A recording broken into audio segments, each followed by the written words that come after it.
Hi everyone, welcome to এসওই Bangla. আমি তোমাদের বর্ণালী ma'am আজকে আরও একটা নতুন অধ্যায় নিয়ে চলে এসেছি। তোমাদের ক্লাস 9-এর সেকেন্ড সামেটিভের একটি চ্যাপ্টার, যার নাম হচ্ছে শ্বসন বা রেসপিরেশন। এর আগের সম্পূর্ণ উদ্ভিদ শারীরবিদ্যা সেটা কিন্তু তোমাদের অলরেডি করিয়ে দেওয়া হয়ে গেছে। তোমরা যারা দেখোনি এই ভিডিওর এই চ্যানেলের ভিডিও সেকশনে গেলেই কিন্তু তোমরা সমস্ত ভিডিওগুলো দেখতে পাবে, যেখানে সালোক সংশ্লেষ, খনিজ পুষ্টি, সমস্ত কিছু, বাষ্পমোচন, সমস্তটা কিন্তু ভীষণ ডিটেলে পড়ানো আছে। তো অবশ্যই তোমরা এই ভিডিওগুলো দেখে নেবে। আর আজকেও কিন্তু আমরা এই একটা লেকচারে টোটাল শ্বসন পদ্ধতিটা কমপ্লিট করব, আর ভীষণ ক্লিয়ার কনসেপ্টের মাধ্যমে কিন্তু আজকে বুঝবো। তোমরা যারা দেখছো, আমি এতটুকু গ্যারান্টি তোমাদের দিতে পারি যে এই ভিডিওটা যদি তোমরা দেখো শেষ পর্যন্ত, এই চ্যাপ্টার রিলেটেড কোনো রকম কোনো ডাউটস কিন্তু থাকবে না। আর যদি ডাউটস থাকে তাহলেও তোমরা এই ভিডিওটা পুরোটা দেখে তোমরা কমেন্ট সেকশনে জানাতে পারো যে ম্যাডাম আমাদের এই ডাউটসগুলো রয়েছে। আর যদি ভালো লেগে থাকে অবশ্যই কিন্তু তাও কমেন্ট করে জানাবে, ঠিক আছে? তো চলো আমরা শ্বসন বা রেসপিরেশন চ্যাপ্টারটা স্টার্ট করব। ভীষণ ইন্টারেস্টিং একটা চ্যাপ্টার আর ভীষণ গুরুত্বপূর্ণ একটা চ্যাপ্টার।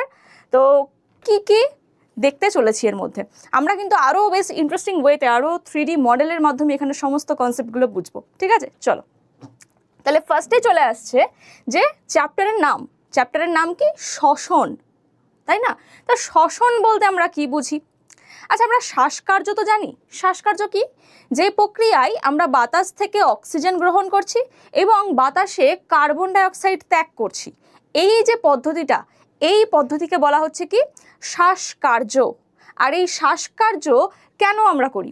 দেখো, আমরা যদি বলি আমরা কি কি কাজ করি, আমরা খাবার খাই। কেন খাবার খাই? কারণ আমাদের শক্তির প্রয়োজন। তাহলে আমাদের শক্তি পাওয়ার জন্য কি খেতে হবে? খাবার খেতে হবে। আচ্ছা, সেই খাবার থেকে আমরা কিভাবে শক্তিটা পাই, কখনো ভেবেছো? তাহলে ভেবে দেখো যে আমরা যে খাবারটা খাচ্ছি সেই খাবার কোথায় যাচ্ছে? আমাদের পেটে। পেটে কি আছে? স্টামাক বা পাকস্থলী। সেই পাকস্থলীর মধ্যে গিয়ে খাবারটা জমা হচ্ছে এবং সেখানে বেশ কিছু উৎসেচক খরিত হয়, যেগুলো খাবারটাকে ডাইজেস্ট করে।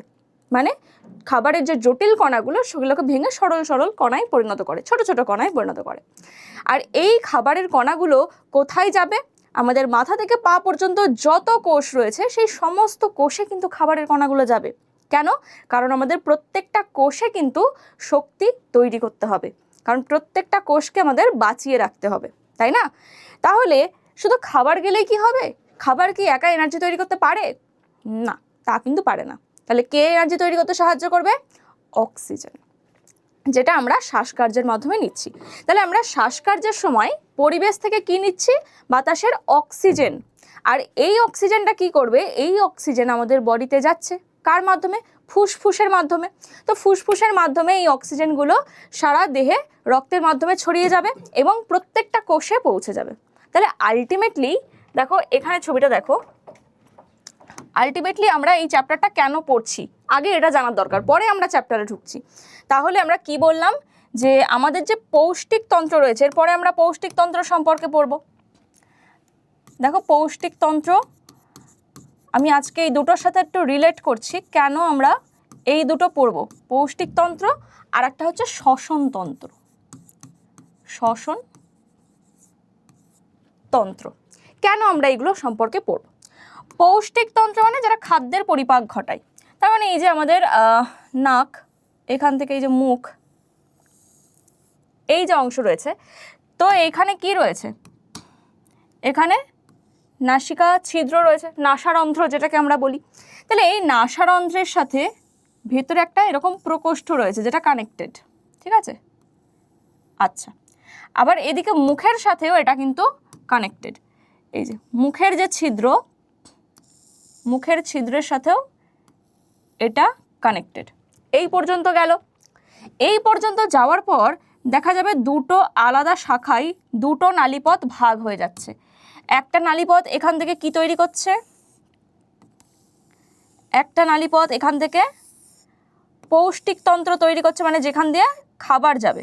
আমি এই পর্যন্তই আঁকলাম, এর পরের অংশ আমি দেখছি না, সেটা আমরা পুষ্টি চ্যাপ্টারে গিয়ে পড়বো, মানে এর পরের চ্যাপ্টারে গিয়ে। তো এখানে আমরা কি দেখছি? এখানে দেখছি যে আমরা যখন খাবার খাচ্ছি, সাপোজ ধরো এখান থেকে তুমি কোনো খাবার খাচ্ছ, খাবার খাচ্ছ, সেই খাবারটা কি হচ্ছে? খাবারটা এখান থেকে গলধকরণ হচ্ছে, এটা হচ্ছে গলবিল। গলবিল থেকে কোথায় চলে আসছে? গ্রাসনালীতে খাদ্য চলে আসছে। এসে কোথায় জমা হলো খাদ্য? এটা আমাদের পাকস্থলী, এই পাকস্থলীতে জমা হচ্ছে খাদ্য। ভালো কথা, খাদ্য এখানে জমা হচ্ছে। আচ্ছা, তাহলে এখানে খাদ্যের কি ঘটবে বলো তো? খাদ্য পরিপাক হবে। খাদ্য পরিপাক মিন্স এই যে বড় খাদ্য সেটা চূর্ণ বিচূর্ণ হয়ে এরকম ছোট ছোট ছোট ছোট কণায় রূপান্তরিত হবে, যাতে খাদ্য কোষের মধ্যে প্রবেশ করতে পারে। ঠিক আছে, তো এই গেল খাদ্য পরিপাক। শুধু এখানেই খাদ্য পরিপাক হয় না, এর পরবর্তী যে অংশ যেটাকে বলা হয় ক্ষুদ্রান্ত, এর পরবর্তী অংশ যেটাকে বলা হচ্ছে ক্ষুদ্রান্ত, এখানেও খাবার ডাইজেস্ট হয়। এখানে খাবার ডাইজেস্ট হওয়ার পর কি হচ্ছে, এই ক্ষুদ্রান্তের আশেপাশে যে রক্তবাহ বা ব্লাড ভেসেলস রয়েছে, ধরো এটা রক্তবাহ, আমাদের সারা শরীর দিয়ে শিরা ধমনী এগুলো কিন্তু বয়ে চলছে।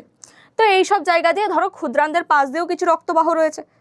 তো ক্ষুদ্রান্ত থেকে খাদ্যের কণাগুলো, পরিপাকলব্ধ ছোট ছোট কণাগুলো কি করবে? সরাসরি কোথায় প্রবেশ করলো? রক্তে প্রবেশ করলো। এবার রক্ত কি করছে? যখনই খাবার রক্তে পৌঁছে গেল, রক্ত কিন্তু সারা দেহে খাবারটাকে বয়ে নিয়ে যাবে, সারা দেহে বয়ে নিয়ে যাচ্ছে। এবার যেখান দিয়ে রক্তবাহ যাচ্ছে তার আশেপাশে যে দেহের কোষগুলো রয়েছে, ধরো এখানে একটা দেহ কোষ, এখানে একটা দেহ কোষ, এরকমভাবে এগুলো কি দেহ কোষ রয়েছে। তো এভাবে রক্ত তো সমস্ত জায়গার সাথে লিঙ্কড, রক্তবাহ সব জায়গার সাথে লিঙ্কড আমাদের দেহে, যেখানেই কেটে যাবে সেখান দিয়ে রক্ত বেরোয়, তার মানে সেখান দিয়েই রক্তবাহ বয়ে গেছে। তাহলে প্রত্যেকটা জায়গার সাথে রক্তবাহ রয়েছে। তাহলে রক্ত যখন এই খাবারগুলোকে এখান দিয়ে নিয়ে যাচ্ছে, তখন প্রত্যেকটা কোষে খাবার দিতে দিতে যাচ্ছে। তাহলে আমাদের আলটিমেটলি এইভাবে দেহে রক্ত সংবহনের মাধ্যমে পুরো সমস্ত কোষে কি পৌঁছে গেল? খাবার পৌঁছে গেল। না, শুধু খাবার পৌঁছলে তো হবে না, আমাদের খাদ্য থেকে কি তৈরি করতে হবে? এনার্জি, শক্তিও তৈরি করতে হবে। তাহলে সেজন্য দেখো কোষ কিন্তু শুধু খাবার নিয়ে বসে আছে, কিচ্ছু করতে পারছে না খাবার থেকে। কি দরকার? অক্সিজেন। তাহলে এই অক্সিজেনের জন্য আমরা কি করব? দেখো, এইবার যদি আমরা শ্বসনতন্ত্র পড়ি, শ্বসনতন্ত্র মানে যার মাধ্যমে শ্বাস প্রশ্বাস নেওয়া হয়, তাহলে শ্বসনতন্ত্র যদি তোমরা দেখো, সেম এই যে নাসারন্ধ্র, নাসা প্রকোষ্ঠ, তারপরে মুখের সাথে কানেক্টেড রয়েছে কি? মুখছিদ্র, এটুকু মুখের সাথে কানেক্টেড। তারপরে আসছে, এটা দুটো শাখায় ভাগ হয়ে যায় বললাম না? এখান থেকে একটা নালী সামনে চলে আসছে আর একটা নালী পেছনে চলে আসছে। যেটা পেছনে চলে গেছিল ওটা কি? ওটা গ্রাসনালী। আর যেটা সামনে দিয়ে আসছে এটাকে আমরা কি বলবো? এটাকে বলবো শ্বাসনালী। তাহলে গ্রাসনালী দিয়ে কি যায়? গ্রাসনালী দিয়ে খাদ্য পাস হয়, আর শ্বাসনালী দিয়ে কি পাস হবে? বায়ু পাস হবে। এবার তোমাদের মনে একটা প্রশ্ন আসবে যে ম্যাম, এইভাবে যদি দুটো ছিদ্র থাকে, মানে দুটো নালীপথ থাকে, একটা গ্রাসনালী একটা শ্বাসনালী, তাহলে খাদ্য যখন আমরা খাবার খাচ্ছি তখন সেটা শ্বাসনালীতে ঢুকে যাচ্ছে না কেন? বা আমরা যখন বায়ু নিচ্ছি তখন সেটা গ্রাসনালীতে যাচ্ছে না কেন? মানে এরা স্পেসিফিক কী করে জানতে পারলো যে ওটা ওর রাস্তা, ওটার রাস্তা, তাই না? তো এটা কি হয় বলো তো? এখানে এই যে শ্বাসনালী, এই শ্বাসনালীর এই জায়গাটায় একটা ঢাকনা লাগানো থাকে। কি থাকে? এই যে ধরো শ্বাসনালীর এই ছিদ্রটা, ওপর দিয়ে এরকম একটা ঢাকনা থাকে। যখন আমরা খাবার খাই তখন এই ঢাকনাটা বন্ধ থাকে, যার জন্য ঢাকনাটা বন্ধ থাকার জন্য খাবার এই গ্রাসনালী দিয়েই যাবে। আর যখন আমরা শ্বাস নিই তখন এই ঢাকনাটা খুলে যায়, আর যেই খুলে যায় বায়ু এই পথে প্রবেশ করে। বোঝা গেল? তাহলে এই ঢাকনাটার নাম কি? এই ঢাকনাটার নাম হচ্ছে এপিগ্লটিস। ঢাকনাটার নাম হচ্ছে এপিগ্লটিস। আর ঢাকনাটা উঠে যাওয়ার পর, ঢাকনাটা উঠে গেলে কেমন দেখতে হবে? এই যে এই জায়গার মেকানিজমটা হয় এই রকম। ধরো এই যে শ্বাস ছিদ্র রয়েছে, আর এই জায়গায় ঢাকনাটা, যখন আমরা শ্বাস নিচ্ছি তখন ঢাকনাটা এইভাবে খুলে গেল, তাহলে ঢাকনাটা আবার বন্ধ হয়ে যাবে। তাহলে এইটা হচ্ছে কি? এটা এপিগ্লটিস। এপিগ্লটিস। আর এই যে ছিদ্রটা তৈরি হলো, এই ছিদ্রটাকে কি বলবো? এই ছিদ্রটাকে শ্বাস ছিদ্রও বলতে পারি বা গ্লটিসও বলতে পারি আমরা। ঠিক আছে, গ্লটিস বা শ্বাস ছিদ্র। তখন কি হবে? এই যে বাতাসের অক্সিজেন এখান থেকে নেওয়া হলো, বাতাসের অক্সিজেন, সেই অক্সিজেন এই পথে অনেক সময় আমরা মুখ দিয়েও শ্বাস নিই, দেখবে অনেকের ঠান্ডা সর্দি লাগলে কি হয়, নাক ব্লক হয়ে যায়, বন্ধ হয়ে যায়, তখন আমরা মুখ দিয়ে শ্বাস নিই। তাহলে মুখ দিয়ে শ্বাস নিলেও কিন্তু সেই একই ব্যাপার, গ্লটিস এপিগ্লটিস তখন খুলে যাবে, খুলে গেলে এখান থেকে শ্বাসবায়ু প্রবেশ করবে। এখানেই শেষ নয়, শ্বাসনালী দিয়ে তো প্রবেশ করলো, শ্বাসনালী এর পরে গিয়ে দেখা যাচ্ছে দুটো শাখায় ভাগ হয়ে যায়। কি হয়ে যায়? দুটো শাখায় ভাগ হয়ে যায়। এবং এই এক একটা শাখাতে কি তৈরি হবে? এক একটা শাখাতে এরকম ফুসফুস তৈরি হবে। এই একটা, আর এ পাশে এই একটা, এরকম দুখানা ফুসফুস রয়েছে। আর এই জায়গাটা একটু বাঁকা থাকে। কেন বাঁকা থাকে ম্যাম? কারণ এই জায়গাটা হৃৎপিণ্ড থাকে, হৃৎপিণ্ডের চাপে ওই জায়গাটা বেঁকে গেছে, কার্ডিয়াক নচ বলা হয় ওটাকে। তাহলে এই দুটো ফুসফুস প্রেজেন্ট রয়েছে। তাহলে এই শ্বাসনালী দিয়ে শ্বাসবায়ু কোথায় প্রবেশ করছে? শ্বাসনালী দিয়ে দুপাশেই শ্বাসবায়ু চলে গেল। এবার এই যে শ্বাসনালী, সেটা আরও এখানে অনেকগুলো শাখা প্রশাখায় ভাগ হয়ে যায়, এরমভাবে অনেকগুলো শাখা প্রশাখায় ভাগ হয়ে যায়। আর ভাগ হয়ে লাস্টে আঙুরের থোকার মতন এরকম কি থাকে? বায়ুথলি থাকে। ঠিক আছে, লাস্টে কি থাকবে? এগুলোকে কি বলবো আমরা? বায়ুথলি। বোঝা গেল? তাহলে এখানে এই যে অক্সিজেনটা প্রবেশ করছে, এই যে অক্সিজেন, সেই অক্সিজেন এখান থেকে এখান থেকে এখান থেকে সব দিক দিয়ে গিয়ে বায়ু কোথায় জমা থাকলো? এই বায়ুথলির মধ্যে বায়ু জমা হচ্ছে, অক্সিজেন। সে তো বুঝলাম এখানে জমা হলো, কিন্তু আমাদের কোথায় পৌঁছতে হবে? আমাদের এই কোষে পৌঁছতে হবে। তার জন্য অক্সিজেনকে রক্তে পৌঁছতে হবে আগে, তাই না? রক্ত সব জায়গায় নিয়ে যেতে পারবে। তাহলে রক্তবাহী কি করে যাব? এই যে বায়ুথলিগুলো, বায়ুথলিকে যদি আমি একটু বড় করে দেখাই, এইরকম থোকা থোকার মতন প্রেজেন্ট থাকে, অনেকগুলো থোকা থোকা স্ট্রাকচার এরকমভাবে প্রেজেন্ট থাকে। ঠিক আছে, আর এই থোকাগুলোর বাইরে দিয়ে রক্তবাহ এরমভাবে জালকের মতন পরিবেষ্টিত হয়ে রয়েছে, শিরা ধমনী এরমভাবে বিভিন্নভাবে পরিবেষ্টিত করে রয়েছে। তার মানে রক্ত জালক পুরো বাইরে দিয়ে ঘিরে রেখেছে একে। তাহলে কি হবে? এই ধরো বায়ুথলি, মানে এটা যদি আমি এপাশে দেখাই, এই একটা বায়ুথলি, আর এখান থেকে কি যাচ্ছে? এখান থেকে ধরো এর পাশ দিয়ে রয়েছে এরকম রক্তবাহ। ঠিক আছে, তখন কি হবে? আমরা ব্যাপন প্রক্রিয়া পড়েছি এর আগে। ব্যাপন প্রক্রিয়া কি হয়? যেদিকে পদার্থের ঘনত্ব বেশি, এদিকে অক্সিজেন বেশি, আর এদিকে নেই, সেরকম কম, তাহলে কি হবে? স্বাভাবিকভাবেই অক্সিজেন ওখান থেকে এই দিকে প্রবেশ করবে, তাই না? তাহলে এইভাবে কি হচ্ছে? বায়ুথলি থেকে সরাসরি রক্তে অক্সিজেন পৌঁছে যাচ্ছে। আর অক্সিজেন পৌঁছে যাওয়ার পর এই অক্সিজেনগুলোকে রক্ত বাহিত করে কোথায় নিয়ে যাবে? সেমভাবে অক্সিজেনও পৌঁছে দেবে, তাই না? তাহলে এবার কোষের মধ্যে কি কি পৌঁছালো?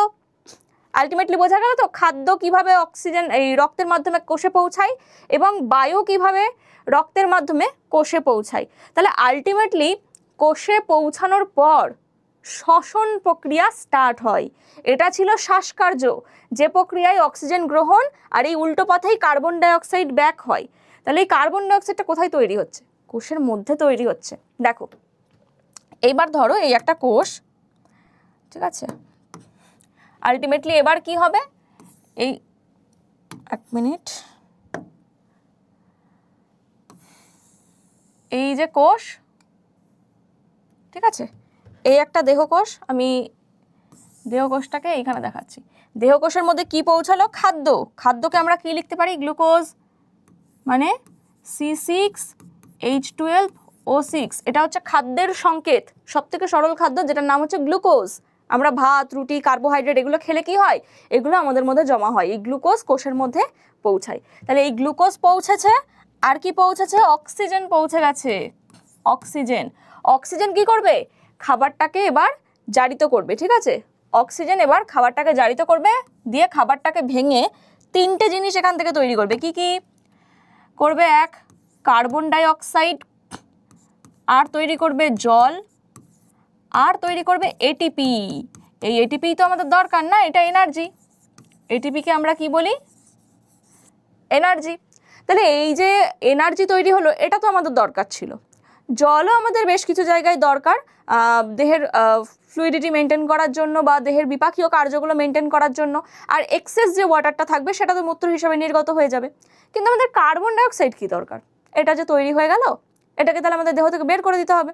তাহলে এবার কি হচ্ছে, এই যে কার্বন ডাইঅক্সাইডটা তৈরি হলো, প্রত্যেকটা কোষের শ্বসন, মানে এই যে পদ্ধতিটা হলো না, খাবারকে অক্সিজেন ভাঙলো, ভেঙে কার্বন ডাইঅক্সাইড জল এটিপি তৈরি হলো, এটাই শ্বসন প্রক্রিয়া, এইটাই শ্বসন। এটাই কিন্তু আমরা এই পুরো চ্যাপ্টারে পড়বো।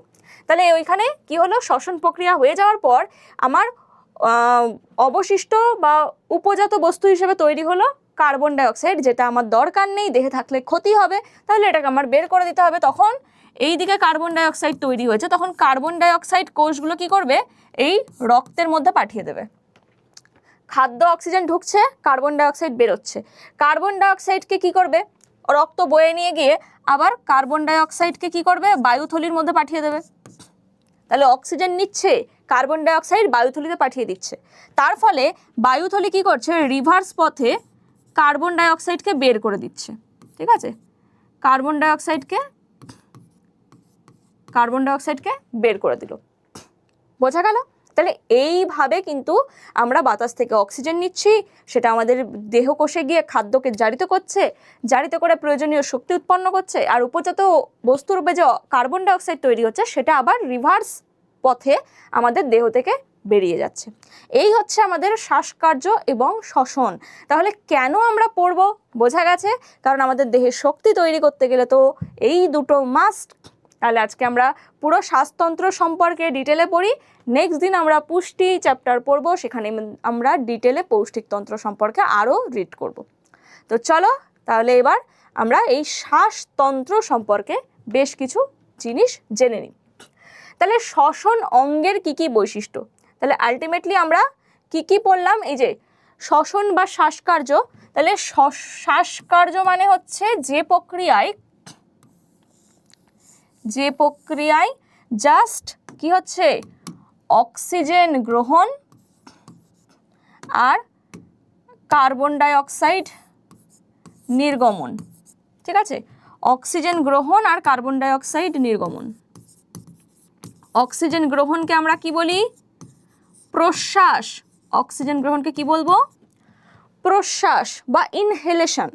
আর কার্বন ডাইঅক্সাইড রিলিজ করে দেওয়াকে আমরা কি বলবো, কার্বন ডাইঅক্সাইড নির্গমন। একে আমরা কি বলবো, নিঃশ্বাস। আমরা সবসময় বলি আমরা নিঃশ্বাস নিই, আমরা নিঃশ্বাস নিই না, আমরা নিঃশ্বাস ত্যাগ করি। আর প্রশ্বাস নিই, ঠিক আছে, এটা মনে রাখবে কিন্তু। প্রশ্বাস গ্রহণ করি, যার মাধ্যমে অক্সিজেন গৃহীত হয়, আর নিঃশ্বাস ত্যাগ করি, যার মাধ্যমে কার্বন ডাইঅক্সাইড নির্গমন হয়। আর এই প্রশ্বাস নিঃশ্বাসকে একত্রে কি বলা হচ্ছে, একত্রে বলা হচ্ছে শ্বাসকার্য। ঠিক আছে, এই দুটোকে একত্রে কি বলা হচ্ছে, শ্বাসকার্য। আর শ্বসন প্রক্রিয়া আমরা কাকে বলবো, শ্বসন প্রক্রিয়া বলবো যে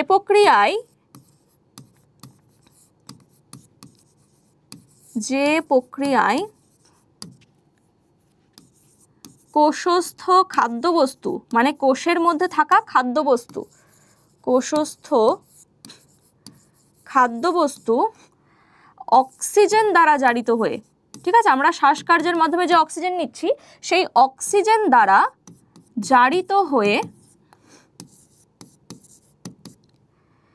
কার্বন ডাইঅক্সাইড, জল এবং শক্তি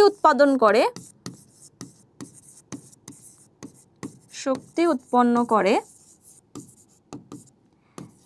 তাকে আমরা শ্বসন বলছি, তাকে শ্বসন বলে। বোঝা গেল?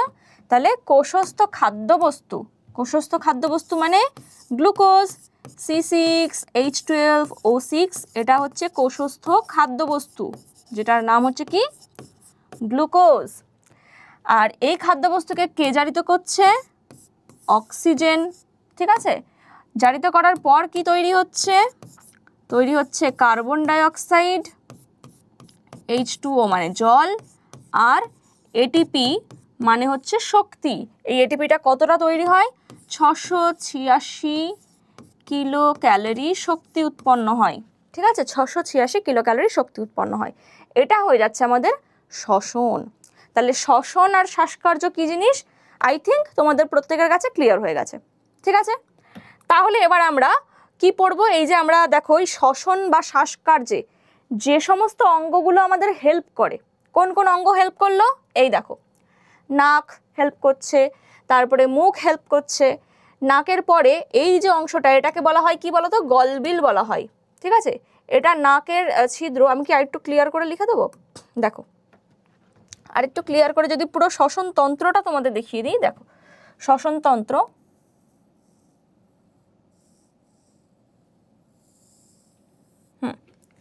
এখান থেকে কি হচ্ছে, নাসারন্ধ্র, এটা হচ্ছে নাসারন্ধ্র, তাই না?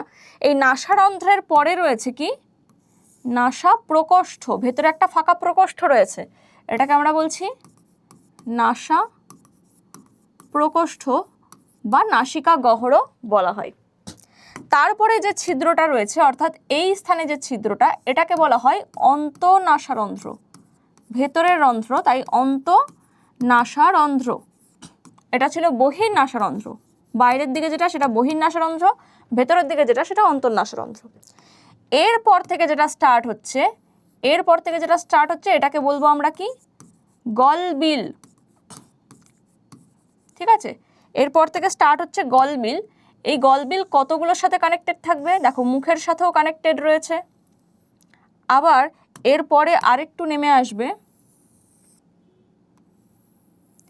এখান থেকে আমি শ্বাসনালীটা কানেক্ট করছি, এই জায়গায় ধরো এই যে ঢাকনাটা প্রেজেন্ট রয়েছে, এপিগ্লটিসের ঢাকনাটা। তারপরে কি রয়েছে, এখানটা একটা ল্যারিংস, তারপরে হচ্ছে শ্বাসনালী। এবার শ্বাসনালী দুটো শাখায় ভাগ হয়ে গেল। ঠিক আছে, শ্বাসনালী আরও শাখা প্রশাখায় ভাগ হয়ে যাচ্ছে, এরকম অনেকগুলো শাখা প্রশাখায় ভাগ হয়ে যাচ্ছে। তো এরপরে কি রয়েছে, এরপরে রয়েছে ফুসফুস।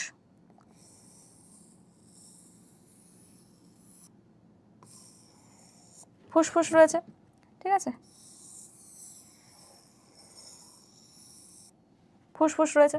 তো এই হচ্ছে আমাদের শ্বসন তন্ত্র। তাহলে আমি প্রত্যেকটা যদি লিখে দিই, এখানে গলবিল 3খানা রয়েছে, মানে এইখান থেকে শুরু করে এই পর্যন্ত পুরোটাই হচ্ছে গলবিল, এই পর্যন্ত পুরোটাই হচ্ছে কি, গলবিল। এবার গলবিল 3টে ভাগে ভাগ করা যায়। একদম এই যে নাকের যেটুকু সবুজ অংশ, নাকের সাথে কানেক্টেড বলে এটা নাসা গলবিল। তারপরে দেখো অরেঞ্জ কালারের যেটা আছে, এইটুকু মুখের সাথে কানেক্টেড বলে মুখ গলবিল বলা হয়, মুখ গলবিল বলা হয়। আর এই যে স্কাই কালারের যেটুকু রয়েছে, এটা কিসের সাথে যুক্ত, আমাদের শ্বাসনালী বা স্বরযন্ত্রের সাথে যুক্ত, তাহলে এটাকে বলা হয় স্বরগলবিল, স্বরগলবিল। এই 3টে নিয়ে টোটাল গলবিল তৈরি হয়েছে। ঠিক আছে, তারপরে কি রয়েছে, এই যে শ্বাস ছিদ্র, এখানে শ্বাস ছিদ্রকে আমরা কি বলি, গ্লটিস বলি, তাই না? শ্বাস ছিদ্রকে কি বলি, গ্লটিস বলবো। আর এই গ্লটিসের যে ঢাকনা সেটাকে আমরা কি বলবো, এপিগ্লটিস, এপিগ্লটিস। আচ্ছা, তারপরে রয়েছে দেখো একটা আপেলের মতন অংশ রয়েছে এই জায়গাটায়, যেটা আমাদের এই পোর্শনে দেখতে পাওয়া যায়, বাইরের দিকে বেরিয়ে আসে। এইটাকে বলা হয় শ্বাসযন্ত্র বা ল্যারিংস অথবা স্বরযন্ত্র বলা হয়, যেখানে আমাদের এই যে ভয়েস, আওয়াজ তৈরি হচ্ছে, এই আওয়াজটা এখানে তৈরি হয়, তাই এটাকে কি বলা হয়, স্বরযন্ত্র। আর তারপরে শুরু হচ্ছে, এটাকে কি বলা হয়, ট্রাকিয়া বা শ্বাসনালী। এটা হচ্ছে ট্রাকিয়া বা শ্বাসনালী, ট্রাকিয়া বা শ্বাসনালী। আর এই ট্রাকিয়াটা কেমন দেখতে হয়, এরকম রিং রিং প্রেজেন্ট থাকে, এরকমভাবে রিং প্রেজেন্ট থাকে।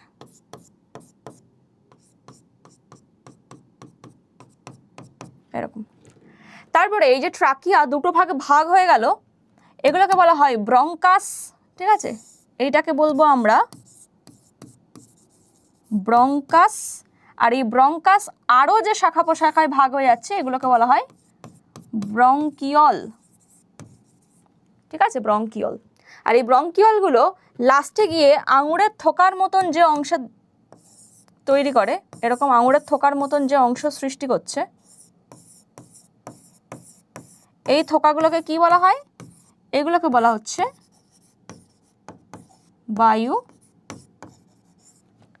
বায়ুথলি। এখানে এসে আমাদের এন্ড হচ্ছে, বোঝা গেল? তাহলে এই যে পুরো অংশটা, আর এই যে ফুসফুসের কথা তো না বললেই নয়, ফুসফুসের মধ্যেই এগুলো সব রয়েছে, তো এগুলো হচ্ছে ফুসফুস।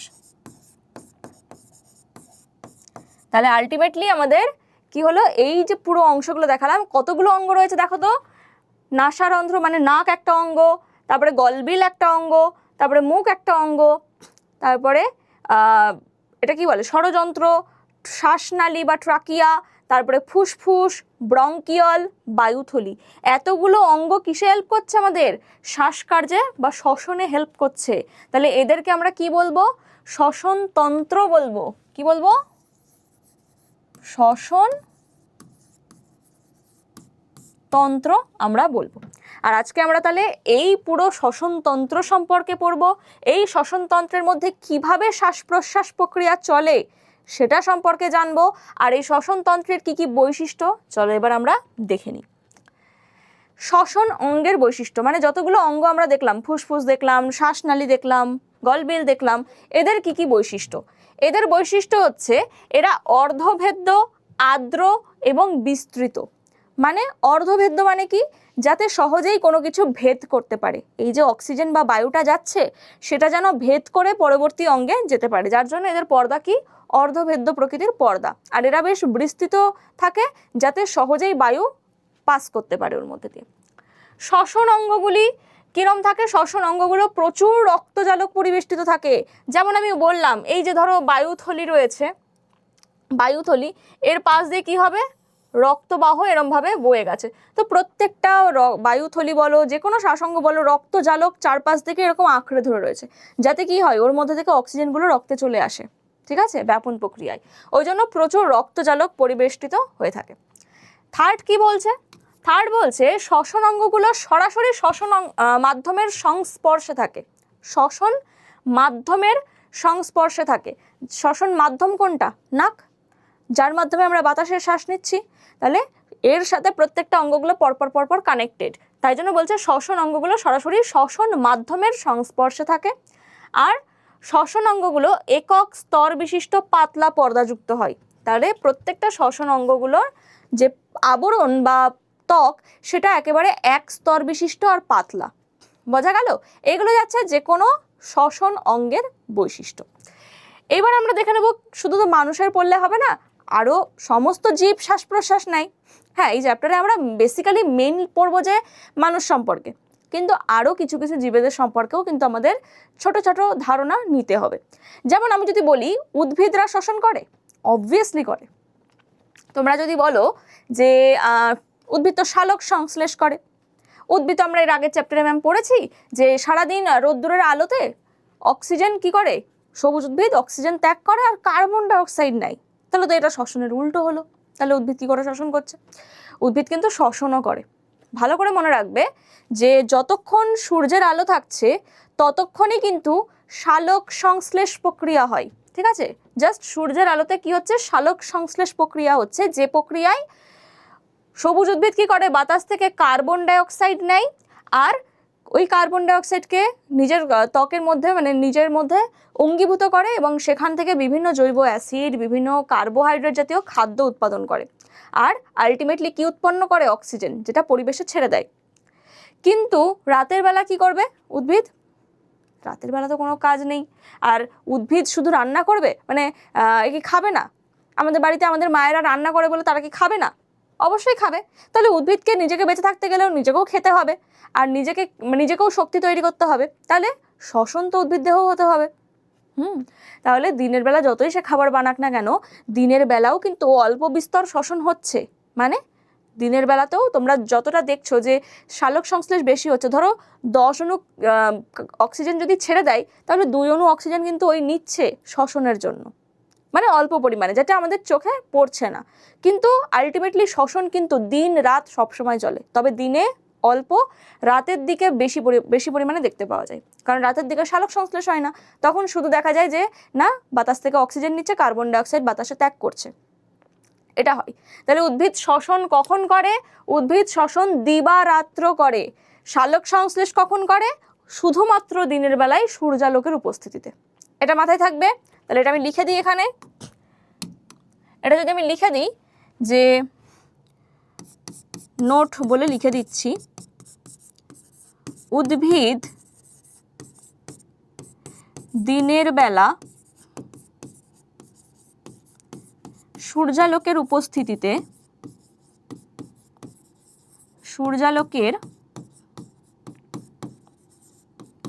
উপস্থিতিতে সালোক সংশ্লেষ সম্পন্ন করে।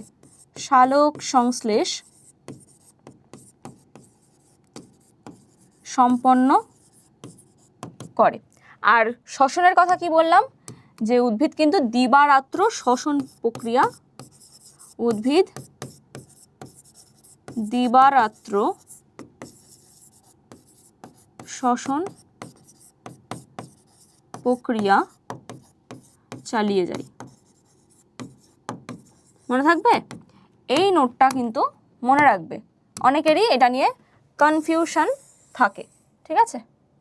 চলো, তাহলে এটা হয়ে গেল। তার মানে এটুকু আমাদের কাছে ক্লিয়ার যে ম্যাম উদ্ভিদও শ্বসন করে। কিসের মাধ্যমে করবে? কোন অঙ্গের মাধ্যমে? আমাদের মতন তো ফুসফুস নেই, আমাদের মতন তো শ্বাসনালী নেই, তাহলে তারা কিভাবে করবে? তারা কিভাবে করে? তাদের দেখো 3টে অঙ্গ রয়েছে, একটা হচ্ছে পত্ররন্ধ্র, একটা শ্বাসমূল, একটা লেন্টিসেল। পত্ররন্ধ্র কাকে বলছি আমরা? আমরা এর আগের চ্যাপ্টারে পড়েছি না, বাষ্পমোচন চ্যাপ্টারে, তোমরা দেখবে ওখানে ডিটেল কিন্তু আমি পত্ররন্ধ্রের স্ট্রাকচার বুঝিয়ে দিয়েছি। তো এখানে আমি আর স্ট্রাকচার কিন্তু বলবো না। এই দেখো ছবি, পত্ররন্ধ্র কোথায় থাকে? পাতার ঊর্ধ্বত্বক অথবা নিম্নত্বক বা দুপাশেই থাকতে পারে, গাছ ওয়াইজ ভ্যারি করছে কোন গাছে কেমনভাবে থাকবে।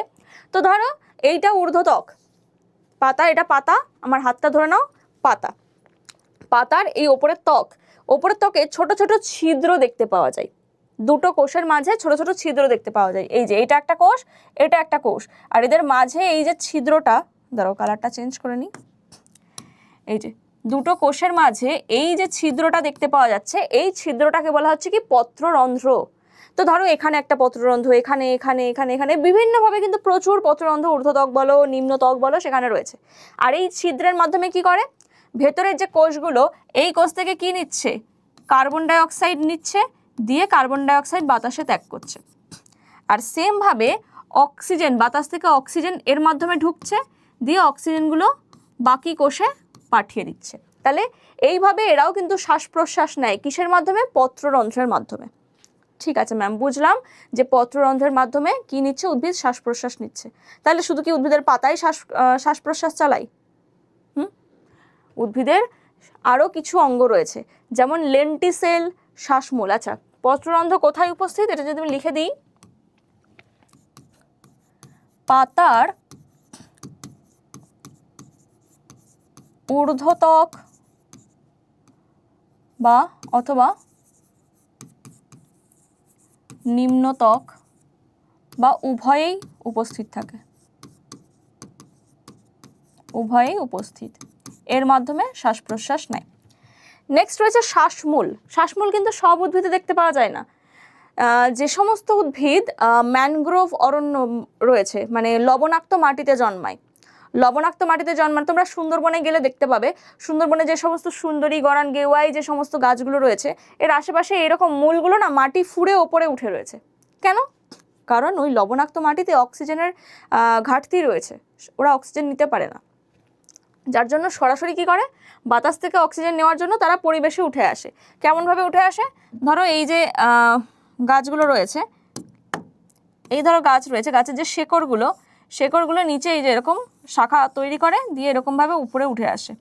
আর এই প্রত্যেকটা শ্বাসমূলের মধ্যে কি থাকে? অসংখ্য শ্বাস ছিদ্র বর্তমান থাকে, আর এই শ্বাস ছিদ্রের মাধ্যমে বাতাস থেকে সরাসরি তারা অক্সিজেন গ্রহণ করে। এই শ্বাস ছিদ্র, এইটাকে, এই ধরনের মূলকে আমরা কি বলি? শ্বাসমূল। তাহলে এগুলো কাদের ক্ষেত্রে দেখতে পাওয়া যায়? ম্যানগ্রোভ উদ্ভিদদের ক্ষেত্রে দেখা যায়। দেখা যায়। ক্লিয়ার হলো? আর রইল লেন্টিসেল। লেন্টিসেল কি? দেখো উদ্ভিদের পাতা ছাড়াও উদ্ভিদের দেহে কিন্তু কি রয়েছে, শক্ত মোটা কাণ্ড রয়েছে, তার কাণ্ডের কি ছাল রয়েছে। এবার তোমরা যদি জানো যে কাণ্ডের যে ছালটা বা বার্ক যেটা থাকে সেই ছালটা ব্রাউন কালারের হয় তো, আর ওর মধ্যে কিন্তু কোনো কোষ জলীয় রস থাকে না, যা কোষ রয়েছে সব মৃত কোষ, মরে যাওয়া কোষ। এবার ভাবো একটা উদ্ভিদের, এই ধরো এটা উদ্ভিদের কাণ্ড, ভেতরের কোষগুলো তো সজীব, বাইরের কোষগুলো মৃত, তাহলে ভেতরের সজীব কোষগুলো বায়ু আদান প্রদান করবে কি করে? সব কোষ যদি ওই পাতার উপর ডিপেন্ড থাকে তাহলে যখন পাতা ঝরে যাবে তখন কিভাবে শ্বাস প্রশ্বাস নেবে? শীতের একটা টাইমে তো পাতা ঝরে যায়, তখন কিভাবে শ্বাস প্রশ্বাস নেবে? তখন তো কোষগুলো দম আটকে মরে যাবে। তখন কি হচ্ছে, ওদের কিন্তু আলাদা এক্সট্রা আরেকটা অঙ্গ রয়েছে যেটাকে বলা হয় লেন্টিসেল। এই যে প্রত্যেকটা গাছের তুমি গিয়ে হাত বোলাবে, দেখবে ফাটা ফাটা, মানে রাফ একটা স্কিন, আমাদের মতো স্মুথ নয়, রাফ স্কিন। কারণ ফাটা ফাটা কেন থাকে? ওই ফাটা জায়গাগুলোই হচ্ছে কি লেন্টিসেল। দেখো এটা হচ্ছে উদ্ভিদের ভেতরের অংশ, মানে কেমন দেখতে হয় আমি বলছি। দেখো এইটুকু হচ্ছে উদ্ভিদের সজীব কোষ, এগুলো সব কি ভেতরে রয়েছে, এগুলো কি সজীব কোষ ভেতরে। আর বাইরের যে ছালটা, বাইরের ছালটা এগুলো কি মৃত কোষ। ঠিক আছে, ধরো একটা গাছের কাণ্ডকে আমরা হাফ কেটেছি, কেটে এগুলো দেখছি যে ভেতরে সজীব কোষ রয়েছে, বাইরে কি রয়েছে, মৃত কোষ রয়েছে। তখন কি হয়, এই ভেতরের সজীব কোষ থেকে বাইরের এইখান দিয়ে একটা ফাটল তৈরি হয়ে যায়। ঠিক আছে, এরকম ফাটল তৈরি হয়ে যায়। আর তখন কাণ্ডটাকে দেখতে কেমন হয়, বাইরে থেকে যদি দেখি কাণ্ডটাকে কেমন দেখতে হয়, প্রত্যেকটা জায়গায় এরকম ফাটা ফাটা জায়গা, পুরো কাণ্ড জুড়ে এরকম ফাটা ফাটা ফাটা ফাটা দেখতে পাওয়া যায়। এই ফাটলগুলোই হচ্ছে কি লেন্টিসেল। আর এই ফাটলগুলো ভেতরে সজীব কোষ অবধি বিস্তার লাভ করে। তাহলে সজীব কোষের মধ্যে থাকা জিনিসগুলো কি করছে, এখান থেকে গ্যাসীয় আদান প্রদান করতে পারছে। ঠিক আছে, গ্যাসীয় আদান প্রদান কিন্তু এই লেন্টিসেলের মাধ্যমে করতে থাকে। তাহলে লেন্টিসেল কোথায় উপস্থিত? কাণ্ডের বাকলে। বোঝা গেল?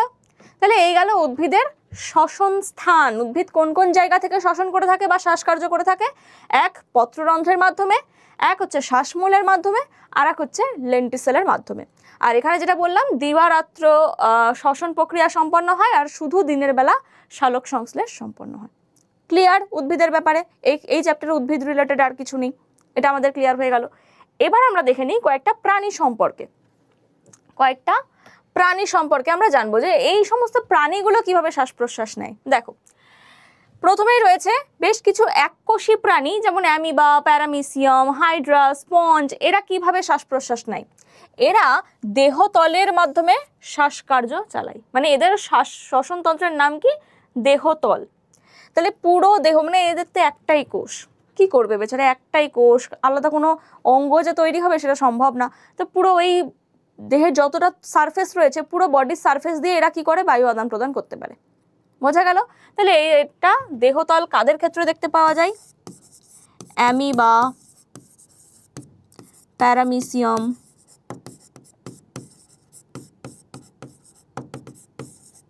হাইড্রা, স্পঞ্জ, এই সমস্ত প্রাণীরা দেহতলের সাহায্যে শ্বাসকার্য চালায়। আমাদের এখান থেকে কিন্তু এক্সাম্পল মনে রাখতে হবে। এখান থেকে এক্সাম্পল তোমাদের পরীক্ষায় আসবে, শূন্যস্থান পূরণ আসতে পারে, শর্ট কোশ্চেন আসতে পারে, ট্রু ফলস আসতে পারে। ঠিক আছে, আচ্ছা তারপরে বলছে শ্বাসনালী। শ্বাসনালীর আরেকটা নাম কি? ট্রাকিয়া। শ্বাসনালীর আরেকটা নাম কি? ট্রাকিয়া। এটা কাদের ক্ষেত্রে দেখতে পাওয়া যায়? বিভিন্ন পতঙ্গ, যেমন ফড়িং, আরশোলা, এদের ক্ষেত্রে দেখতে পাওয়া যায়। ফড়িং, আরশোলা, এরা কিসের সাহায্যে শ্বাসকার্য চালায়? শ্বাসনালীর মাধ্যমে শ্বাসকার্য চালায়। তো এদের দেহে টোটাল শ্বাসনালী কতগুলো রয়েছে বলো তো? 10 জোড়া শ্বাসনালী উপস্থিত। 10 জোড়া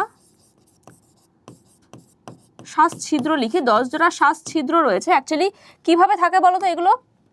দেখো এই ধরো একটা শ্বাসনালী, আর এই শ্বাসনালীগুলো এক একটা ছিদ্রের মাধ্যমে বাইরে উন্মুক্ত, ছিদ্রের মাধ্যমে বাইরে উন্মুক্ত। এই ছিদ্র দিয়ে কি হচ্ছে? ভেতরে শ্বাসনালীতে অক্সিজেন ঢুকছে। তারপরে এই শ্বাসনালীগুলো আরও শাখা প্রশাখায় বিভক্ত। অনেকগুলো শাখা প্রশাখা রয়েছে। আর এই শাখা প্রশাখার মাধ্যমে কোথায় চলে যাচ্ছে? দেহের ভেতরে চলে যাচ্ছে। এই দেখো, যদি এখানে দেখো তোমরা ছবিটা, এইগুলো হচ্ছে কি শ্বাস ছিদ্র, এইগুলো শ্বাস ছিদ্র। আর এই ছিদ্রের মাধ্যমে এই যে এখানে প্রবেশ করছে, আর এর পাশে আরও শাখা প্রশাখা আছে। এই সমস্ত জায়গায় কি হয়? অক্সিজেনগুলো যাচ্ছে। আর যে পথে অক্সিজেন যায় উল্টো পথে কার্বন ডাই অক্সাইড ব্যাক আসে। তাহলে আলটিমেটলি আমাদের কি মনে রাখতে হবে? শ্বাসনালী বা ট্রাকিয়ার সাহায্যে বিভিন্ন পতঙ্গ শ্রেণীর প্রাণী যেমন ফড়িং, আরশোলা এরা শ্বাসকার্য চালায়। এদের দেহে 10 জোড়া শ্বাসছিদ্র উপস্থিত। এই শ্বাসছিদ্র দিয়ে বাইরের বায়ু অর্থাৎ অক্সিজেন শ্বাসনালীতে প্রবেশ করে এবং সেখান থেকে শাখা শ্বাসনালী তার মাধ্যমে কলাকোষে পৌঁছায়। এইটুকু ক্লিয়ার? আচ্ছা, তারপর রয়েছে ফুলকা। ফুলকার সাহায্যে কারা শ্বাসকার্য চালায়? ফুলকার সাহায্যে শ্বাসকার্য চালায় হচ্ছে বিভিন্ন জলজ প্রাণী। ঠিক আছে, বিভিন্ন জলজ প্রাণী যেমন মাছ, চিংড়ি, কাঁকড়া, এদের ক্ষেত্রে সব দেখতে পাওয়া যায়। তো এখানে আমাদের দুটো জিনিস মনে রাখতে হবে। চিংড়ি, কাঁকড়া, চিংড়ি, কাঁকড়া এদের শ্বাসঅঙ্গকে বলা হয় বুকগিল। ঠিক আছে, এদের শ্বাসঅঙ্গকে বলা হবে বুকগিল। আর একটা হচ্ছে বুকলাং। কাদের ক্ষেত্রে দেখতে পাওয়া যায়? মাকড়সা, মাকড়সা, কাঁকড়া বিছে, মাকড়সা, কাঁকড়া বিছে এদের শ্বাসঅঙ্গের নাম হচ্ছে বুকলাং।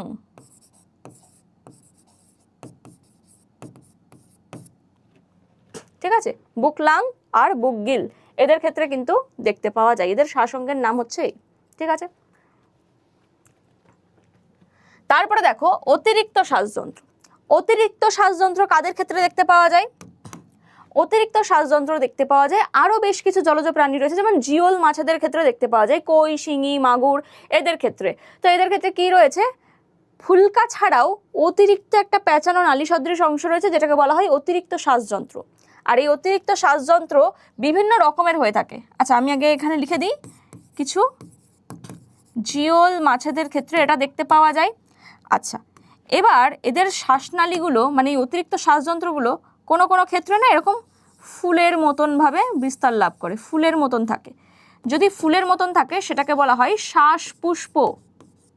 কি বলা হবে? শ্বাসপুষ্প। কোন মাছে দেখতে পাওয়া যায়? কই মাছে দেখতে পাওয়া যায়। কই মাছে দেখতে পাওয়া যায় শ্বাসপুষ্প। তারপরে এই শ্বাসনালীটা যদি দেখতে শ্বাসনালীটা এই মানে অতিরিক্ত শ্বাসযন্ত্রটা দেখতে যদি এরকম নলাকার পথ হয়, এরকম নলাকার আকৃতির হয়, তাহলে এটাকে কি বলা হবে? শ্বাসনল। শ্বাসনল। কোন মাছে দেখতে পাওয়া যায়? শিঙি মাছে দেখতে পাওয়া যায়। আরেকটা হচ্ছে বৃক্ষ সদৃশ যদি হয়ে থাকে, মানে এরকম বৃক্ষ সদৃশ যদি হয়ে থাকে তাহলে এটাকে বলা হয় শ্বাসবৃক্ষ। শ্বাসবৃক্ষ কাদের ক্ষেত্রে দেখতে পাওয়া যায়? মাগুর মাছের ক্ষেত্রে দেখতে পাওয়া যায়। ঠিক আছে, মাগুর মাছের ক্ষেত্রে দেখতে পাওয়া যায়। তাহলে অতিরিক্ত শ্বাসযন্ত্র এই যে এরকম জায়গায় রয়েছে, এই দেখো ল্যাবাইরিন্থ বলা হয় অতিরিক্ত শ্বাসযন্ত্রকে। তো এই ল্যাবাইরিন্থ বা অতিরিক্ত শ্বাসযন্ত্র কাদের ক্ষেত্রে দেখতে পাওয়া যায়? জিওল মাছেদের ক্ষেত্রে।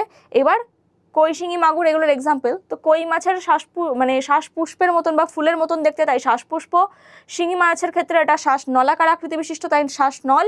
আর মাগুর মাছের ক্ষেত্রে বৃক্ষ জাতীয় দেখতে, তাই জন্য শ্বাসবৃক্ষ। এরকম নামকরণ করা হয়েছে। বোঝা গেল? আর আলটিমেটলি যেটা আছে আমরা অলরেডি পড়ে ফেলেছি যে মানুষ বা উন্নত ধরনের যত স্তন্যপায়ী জীব রয়েছে তাদের ক্ষেত্রে একজোড়া ফুসফুস দেখতে পাওয়া যায়, তাই না? আর এই ফুসফুসের মাধ্যমে তারা শ্বাসকার্য চালায়। অলরেডি এই ফুসফুস সম্পর্কে আমরা অনেকটা জেনে ফেলেছি, এবার আরও ডিটেলে জানবো। ঠিক আছে, তাহলে আমরা কিছু উদ্ভিদ সম্পর্কে জানলাম, কিছু প্রাণীদের শ্বাসঅঙ্গ সম্পর্কে জানলাম। এবার আমরা কমপ্লিটলি ঢুকে যাব মানুষের শ্বসনতন্ত্রে, যে তারা কিভাবে শ্বাসকার্য চালায়, তারা কিভাবে শ্বাস প্রশ্বাস নিঃশ্বাস এই যে মেকানিজমটা সেটা কিভাবে হয়, সেই সমস্ত কিছু এবার আমরা দেখব। তাহলে এখানে দেখো ফুসফুস ও মানবদেহের শ্বসন প্রক্রিয়া।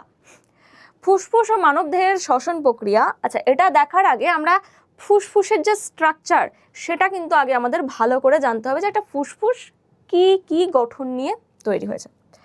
তো এখানে আমরা ফুসফুসের গঠনটা দেখাবো। এক সেকেন্ড। ঠিক আছে, চলো তাহলে ফুসফুসের গঠন। ফুসফুসের গঠন আমরা কি দেখলাম, এই যে ট্রাকিয়া বা শ্বাসনালী আসছিল, এটা কি শ্বাসনালী। আগে 2D ডায়াগ্রাম দেখে নাও, 2D ডায়াগ্রাম দেখার পর আমরা 3D ডায়াগ্রাম দেখব, ঠিক আছে। আচ্ছা, তাহলে এই যে শ্বাসনালী রয়েছে, এই শ্বাসনালীর মধ্যে কি থাকে, এরকম ট্রাকিয়াল রিং উপস্থিত, ট্রাকিয়াল রিং। এই শ্বাসনালী কি হয়ে গেল, দুটো শাখায় ভাগ হয়ে গেল। যেই দুটো শাখায় ভাগ হয়ে গেল, এটার নাম কি হয়ে গেল, এটার নাম হয়ে গেল ব্রঙ্কাস। এই দুটোর নাম কি হয়ে গেল, ব্রঙ্কাস। আচ্ছা, তারপরে এখানে কি হয়েছে, এই ব্রঙ্কাস এই জায়গায় কি তৈরি হচ্ছে, ফুসফুস তৈরি হচ্ছে।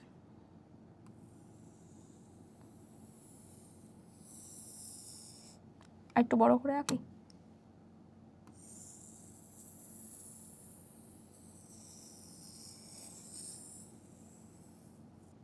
এটা হচ্ছে বাম ফুসফুস, আর এই দিকটা হবে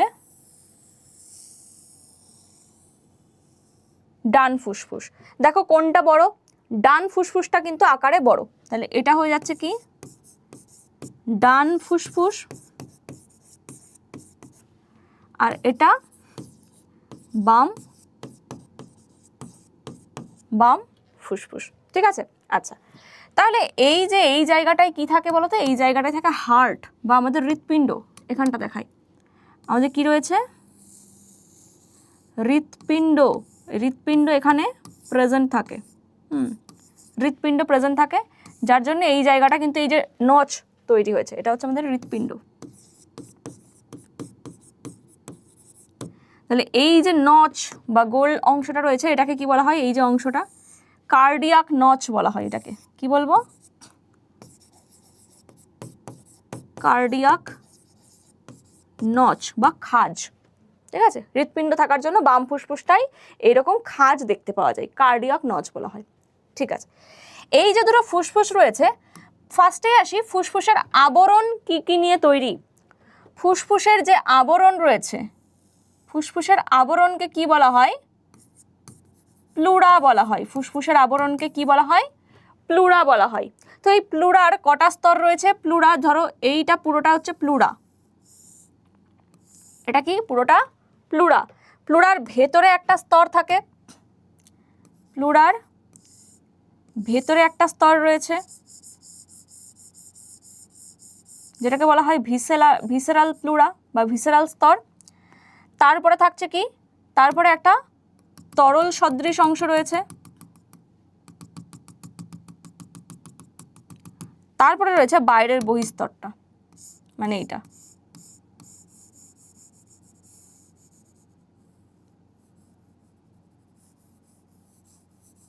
ঠিক আছে, এই বহিস্তরটা রয়েছে। তার মানে ভেতর দিকে একটা অংশ রয়েছে, ওটাকে বলা হয় কি ভিসেরাল স্তর। ভেতরের এইটাকে কি বলবো, ভিসেরাল প্লুরা। বাইরেরটাকে কি বলবো, প্যারাইটাল স্তর। প্যারাইটাল স্তর, ভিসেরাল স্তর, প্যারাইটাল স্তর। আর মাঝখানে যে তরলটা রয়েছে এটাকে বলা হয় প্লুরাল তরল। প্লুরাল তরল। তাহলে এই রকম পাইপ দিয়ে কিন্তু পুরো আবরণটা রয়েছে। তাহলে পুরো আবরণের ভেতরে একটা স্তর, তারপরে তরল, তারপরে বাহ্যিক স্তর। তাহলে এই রকম তরল কেন থাকে, যাতে ফুসফুসটা বাইরের ঘর্ষণজনিত আঘাত থেকে রক্ষা পায়। তরলটার জন্য দেখবে ঝাঁকুনি খুব একটা হয় না, ঠিক আছে। আচ্ছা, এটা গেল। তাহলে ফুসফুসের আবরণ আমাদের হয়ে গেল। এটা গেল কি আবরণী, লিখে দিই এটা আবরণ, ফুসফুসের আবরণ গেল। এবার এই যে বাম ফুসফুস ডান ফুসফুস, বাম ফুসফুসে দেখা যায় দুটো অবলিক স্তর দেখতে পাওয়া যায়, মানে এইরকম একটা খাঁজ দেখতে পাওয়া যায়। তাহলে দুটো মানে ভাগে ভাগ হয়েছে, আর এইখানে তিনটে এরকম খাঁজ দেখতে পাওয়া যায়, তিনটে ভাগে রয়েছে। তাহলে এই ডান ফুসফুসটা দুটো লোব নিয়ে তৈরি, আর বাম ফুসফুসটা একটা লোব নিয়ে তৈরি, বোঝা গেল। আচ্ছা, আর কি রয়েছে, এইবার আসি ফুসফুসের ভেতরটা কেমন থাকে। এই যে শ্বাসনালী মানে ব্রঙ্কাস ঢুকলো, ব্রঙ্কাস ঢুকে বিভিন্ন শাখা প্রশাখায় ভাগ হবে, এরমভাবে বিভিন্ন শাখা প্রশাখায় ভাগ হচ্ছে। ভাগ হওয়ার পর এই জায়গাগুলোতে কি রয়েছে, এরকম গুচ্ছ দেখতে পাওয়া যায়।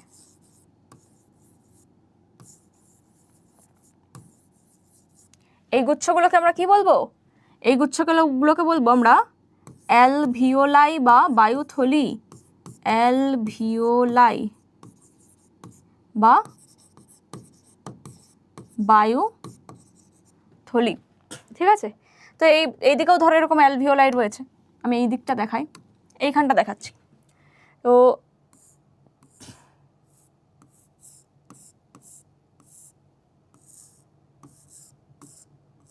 ঠিক আছে, এরকমভাবে রয়েছে। তো এখানে কি রয়েছে, এরকম অসংখ্য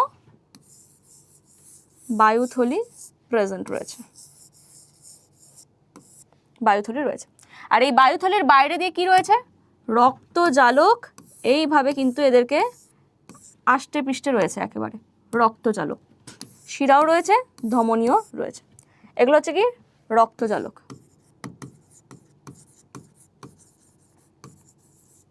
বোঝা গেল? তাহলে এই হচ্ছে আমাদের ফুসফুসের গঠন। তাহলে কি হচ্ছে, ট্রাকিয়া, ট্রাকিয়া থেকে ব্রঙ্কাস, ব্রঙ্কাস ভেতরে ঢুকলো ফুসফুসের ভেতরে, সেখানে আরও শাখা প্রশাখা মানে ব্রঙ্কিয়ল তৈরি করলো, সেই ব্রঙ্কিয়ল থেকে অ্যালভিওলায়ে গিয়ে মুক্ত হলো, যেগুলোকে আমরা বলছি বায়ুথলি। এই বায়ুথলির মধ্যে কি থাকে, বায়ু সঞ্চিত থাকে। আর ফুসফুস কটা রয়েছে, দুটো রয়েছে, একজোড়া ফুসফুস মানবদেহে দেখতে পাওয়া যায়, একটা বাম ফুসফুস, একটা ডান ফুসফুস। বাম ফুসফুসে কি দুটো মানে একটা খাঁজ দেখতে পাওয়া যায়, আর ডান ফুসফুসে দুটো খাঁজ দেখতে পাওয়া যায়, ঠিক আছে। আচ্ছা, আর বাম ফুসফুসের তুলনায় ডান ফুসফুসটা আকৃতিতে একটু হলেও বড় হয়, এটা তুলনামূলক বড়, মনে থাকবে, ডান ফুসফুসটা আকারে একটুখানি বড়। তাহলে যদি আমরা এটার যে স্ট্রাকচারটা আমরা দেখলাম, এটা যদি আমরা 3D ছবিটা দেখি, দেখো এখানে 3D, এখানে দেখছো হার্ট পাম্পস হচ্ছে। তাহলে এই হার্ট কোথায় রয়েছে, দুটো ফুসফুসের মাঝে। তাহলে আমাদের একদম শুরুতে যদি আমরা এই জায়গাটা দেখি, এইটা কি, এই যে অংশটা আমরা যদি নিচু করি, এই দেখো এটা হচ্ছে শ্বাসছিদ্র। এই ছিদ্র দিয়ে কি হচ্ছে, এই ছিদ্র দিয়ে এই যে ভয়েস বক্স বা আমাদের ল্যারিংস, এটা কি ল্যারিংস, ঠিক আছে। এই যে অংশটা ষড়যন্ত্র বা ল্যারিংস। আর এই ষড়যন্ত্রের পরে এই যে নালীপথটা নেমে আসছে, এই নালীটার নাম কি, এই নালীটার নাম হচ্ছে ট্রাকিয়া, নালীটার নাম কি ট্রাকিয়া। আর এই ট্রাকিয়ার পর কি আসছে, ট্রাকিয়া দুটো শাখায় ভাগ হয়ে গেল, দুটো শাখায় ভাগ হওয়ার পর এই যে অংশটা রয়েছে, এই দুটোকে বলা হচ্ছে কি ব্রঙ্কাস। ট্রাকিয়া দুটো শাখায় ভাগ হলো, সেটাকে বলছি ব্রঙ্কাস। এই ব্রঙ্কাস কার মধ্যে প্রবেশ করেছে,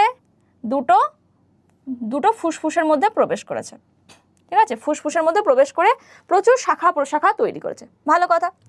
এবার দুটো ফুসফুসকে যদি আমরা দেখি আর একটু, এই দেখো এখানটা বললাম না কার্ডিয়াক নচ, হৃৎপিণ্ডটা এমনভাবে ঢুকে গেছে বাম দিকে যে এই জায়গাটা এরকম খাঁজ তৈরি হয়ে গেছে, ঠিক আছে, খাঁজ তৈরি হয়ে গেছে।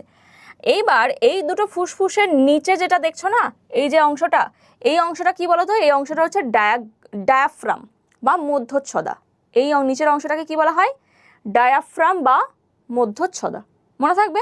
তাহলে এই হচ্ছে আমাদের আলটিমেট ফুসফুস। যখন এখানে এই যে হার্ট পাম্প করছে, আর ফুসফুস কি হচ্ছে, একবার দেখো সংকুচিত, একবার প্রসারিত, একবার সংকুচিত হচ্ছে, একবার প্রসারিত হচ্ছে। তো যখন আমরা শ্বাস নিই তখন কি হচ্ছে, ফুসফুস ফুলে যাচ্ছে, প্রচুর বায়ু জমা হয়ে যাচ্ছে। আবার যখন শ্বাস ত্যাগ করি সব বায়ু বেরিয়ে যাচ্ছে, তার মানে ফুসফুসটা চুপসে যাচ্ছে। এইভাবে কিন্তু আলটিমেটলি ফুসফুসের মধ্যে কাজ হয়, বোঝা গেল। তাহলে আমরা ফুসফুসের স্ট্রাকচার তো দেখলাম, এইবার আমরা দেখব যে ফুসফুসের মধ্যে কিভাবে শ্বাস প্রশ্বাস চলছে, অর্থাৎ ব্রিদিং বা শ্বাসকার্য কিভাবে হয়। চলো,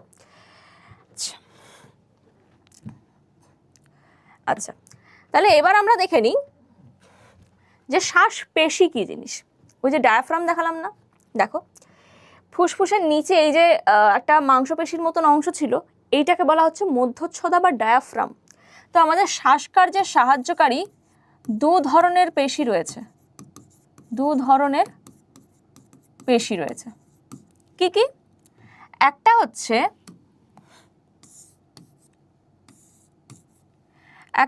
মধ্যচ্ছদা বা ডায়াফ্রাম, মধ্যচ্ছদা বা ডায়াফ্রাম, মধ্যচ্ছদা বা ডায়াফ্রাম। আর একটা হচ্ছে স্পঞ্জরাস্থি পেশি বা ইন্টারকস্টাল মাসল, স্পঞ্জরাস্থি পেশি বা ইন্টারকস্টাল মাসল।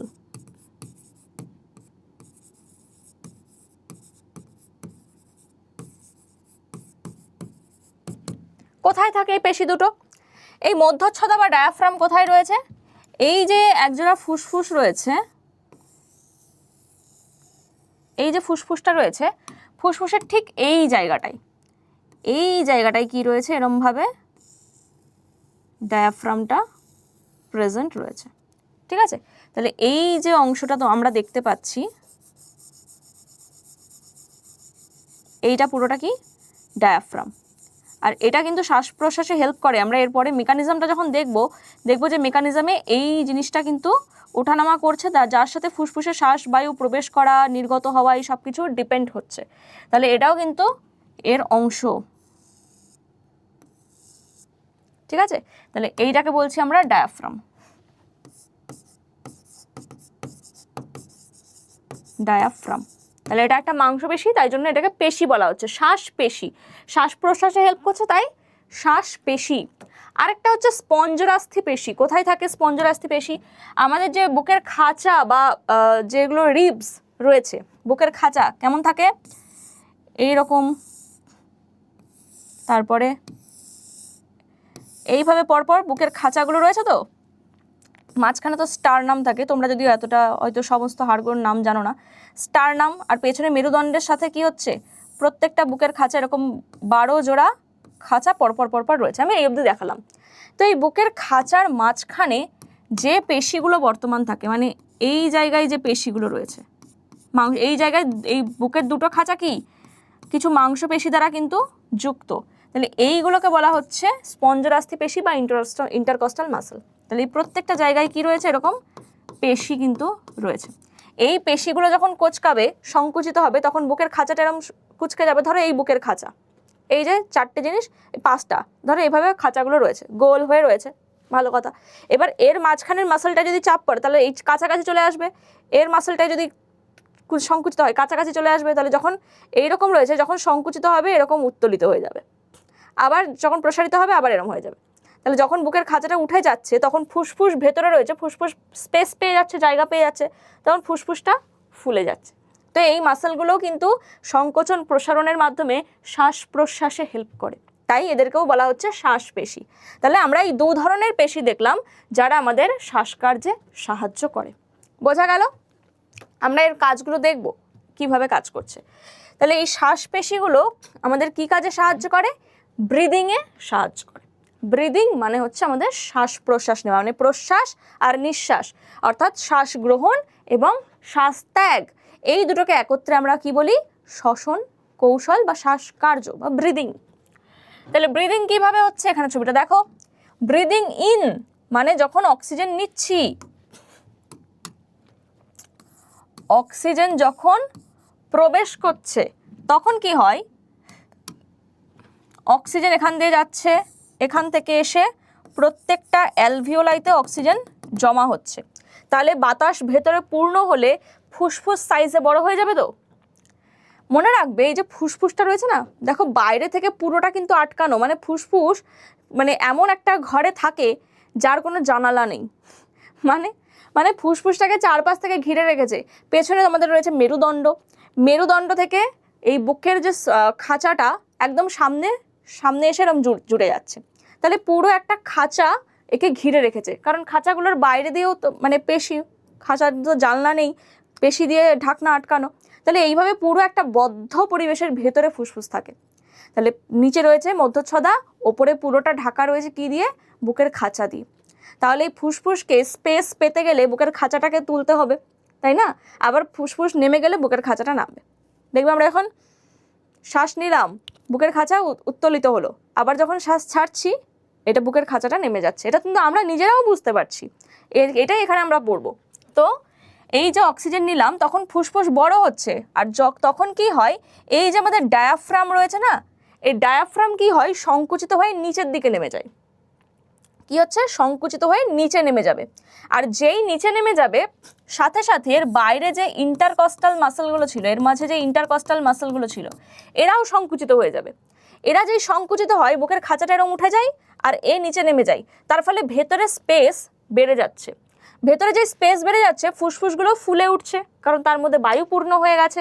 তো এটা হচ্ছে প্রশ্বাসের সময়। আর নিঃশ্বাসের সময় কি হবে, পুরো উল্টো, এ আবার প্রসারিত হয়ে ওপরে উঠে যাবে, মানে ফুসফুসকে নিচ থেকে ঠেলে দিল। আর স্পঞ্জরাস্থি পেশিগুলো আবার শিথিল হয়ে যাওয়ার জন্য আবার বুকের খাঁচাটা উঠে গেছিলো, নেমে যাবে।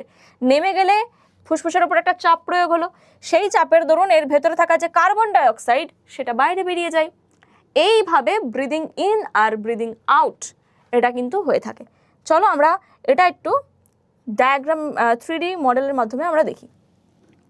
ব্রিদিং সিস্টেম এখানে দেখো ভালোভাবে, এখানে কি হচ্ছে, এই যে প্রথমে শ্বাস নেওয়া হচ্ছে, এই যে এগুলো হচ্ছে বুকের খাঁচা, খাঁচাগুলো দেখো একবার উঠছে একবার নামছে, একবার উঠছে একবার নামছে। কেন উঠছে, এই যে নিচে এটা কি রয়েছে, মধ্যচ্ছদা, মধ্যচ্ছদা নামছে, ভালো করে দেখো মধ্যচ্ছদা নামলো। আর যেই মধ্যচ্ছদা নামছে, খেয়াল করো মধ্যচ্ছদা নামার সাথে সাথে এই স্পঞ্জরাস্থি পেশিগুলো উঠছে, ঠিক আছে। আরেকবার খেয়াল করো, এই দেখো এটা নামছে এটা উঠছে, তখন ফুসফুস ভেতরে স্পেস পেয়ে যাচ্ছে, অনেকটা ফাঁকা জায়গা তৈরি হচ্ছে, আর তখন ফুসফুস বড় হচ্ছে। এটা প্রশ্বাসের সময়। আর নিঃশ্বাসের সময়, এই যে নিঃশ্বাসের সময় কি হবে, এই যে ঠেলে দিল, এটাও নেমে গেল, ফুসফুস থেকে বায়ু বেরিয়ে গেল। এই দুভাবে কিন্তু ঘটনাটা ঘটছে। তো তোমরা ভালোভাবে যদি দেখো, একদম এখানে দেখো নামছে, এবার এখান থেকে খেয়াল করো, নামছে, স্পঞ্জরাস্থি পেশি উঠছে, বায়ু ঢুকলো, আর এ ভেতরে ঠেলে দিল স্পঞ্জরাস্থি পেশি, এই যে নেমে যাচ্ছে, বায়ু বেরিয়ে যাচ্ছে। এইভাবে কিন্তু আমাদের ব্রিদিং প্রক্রিয়া সম্পন্ন হয়। আশা করি তোমরা এই ছবিটা দেখে বুঝতে পারছো, ঠিক আছে। মানে এর ভেতরে এই যে বুকের খাঁচার ভেতরে কি রয়েছে, এটা হচ্ছে মধ্যচ্ছদা, ভেতরে আমরা একজোড়া ফুসফুস দেখতে পাচ্ছি পিঙ্ক কালারের, কারণ এখানে ইন্টারকস্টাল মাসল দেখায়নি, ইন্টারকস্টাল মাসল দেখালে পুরোটা ঢেকে যেত, তোমরা ভেতরে ফুসফুসের চলনটা দেখতে পেতে না। কারণ এই বুকের খাঁচাগুলোর মাঝেও কিন্তু কিছু পেশি রয়েছে, আর এই পেশিগুলো সংকুচিত হয়ে যাওয়ার দরুনই কিন্তু এরা উঠে যাচ্ছে। বোঝা গেল? তো এইভাবে আলটিমেটলি আমাদের কিন্তু চলছে। আর ভেতরে হার্ট, সে তো অল টাইম পাম্পিং করবে, সে হার্ট পাম্প যদি বন্ধ হয়ে যায়, হার্ট পাম্প বন্ধ হয়ে গেলে, ব্লাড সার্কুলেশন বন্ধ হয়ে গেলে কোনো কোষে অক্সিজেন পৌঁছবে না, কোনো কোষে খাবার পৌঁছবে না, সব কোষ মারা যাবে, আমরাও মারা যাবো। বোঝা গেল? আমাদের মেন হিরো আমাদের দেহের একদম। তাহলে এটা হচ্ছে আমাদের ব্রিদিং মেকানিজম। চলো, হয়ে গেল আমাদের শ্বসন কৌশল। এইবার আমরা দেখছি যে ফুসফুস ও সুস্থ জীবন কি করে পাওয়া যায়। তাহলে আমাদের ফুসফুসকে যদি সুস্থ রাখতে হয়, আমরা কি দেখলাম, ফুসফুস প্রধান চালিকা শক্তি আমাদের। কেন? কারণ সে বাতাসের বায়ুটাকে ধারণ করছে, আর সেই বায়ুটাকে আমাদের রক্তবাহ সারা দেহে বয়ে নিয়ে যাচ্ছে। তাহলে এই ফুসফুসকে অবশ্যই আমাদের ভালো রাখতে হবে। তাহলে ফুসফুসকে ভালো রাখতে গেলে আমাদের কি করতে হবে, আমাদের প্রতিনিয়ত ব্যায়াম করতে হবে, কার্ডিয়াক এক্সারসাইজ করতে হবে, ঠিক আছে, যাতে আমাদের ফুসফুস ভালো থাকে। পর্যাপ্ত জল পান করতে হবে, আর ভালো খাবার দাবার, মানে হেলদি খাবার দাবার খেতে হবে, শাকসবজি এই ধরনের খাবার দাবার কিন্তু খেতে হবে। কারণ এই ফুসফুসের শুধুমাত্র যে আমাদের বায়ু ধারণ করছে তা না, এমন অনেক রোগ রয়েছে, ধরো বেশ কিছু জীবাণু সংক্রমণ হলো, ফুসফুসের মধ্যে থাকা কিছু কোষ সেগুলো কিন্তু এই জীবাণুর বিরুদ্ধে লড়াইও করতে পারে। এতটা ইম্পর্টেন্স রয়েছে ফুসফুসে। এবার এখনকার দিনে মানুষরা কিভাবে মেনলি এটাকে নষ্ট করছে, বিশেষ করে পুরুষরা সিগারেট, অতিরিক্ত ধূমপান এইসবের মাধ্যমে কি হচ্ছে, ফুসফুস নষ্ট হয়ে যাচ্ছে। তো অতিরিক্ত ধূমপানের ফলে কি হয়, যে সিগারেটের ধোঁয়াগুলো যাচ্ছে সেই ধোঁয়ার মধ্যে প্রচুর ক্ষতিকারক বস্তু থাকে, ঠিক আছে। আমি এখানে লিখে দিচ্ছি যে অধিক ধূমপান শ্বাসযন্ত্রের ক্ষতি করে, শ্বাসযন্ত্রের ক্ষতি করে। কি কি রয়েছে সিগারেটের ধোঁয়াতে, ধরো সিগারেটের ধোঁয়াতে উপস্থিত ক্ষতিকারক বস্তু,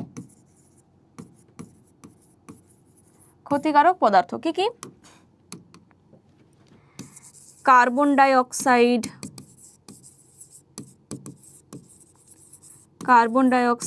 কার্বন মনোক্সাইড,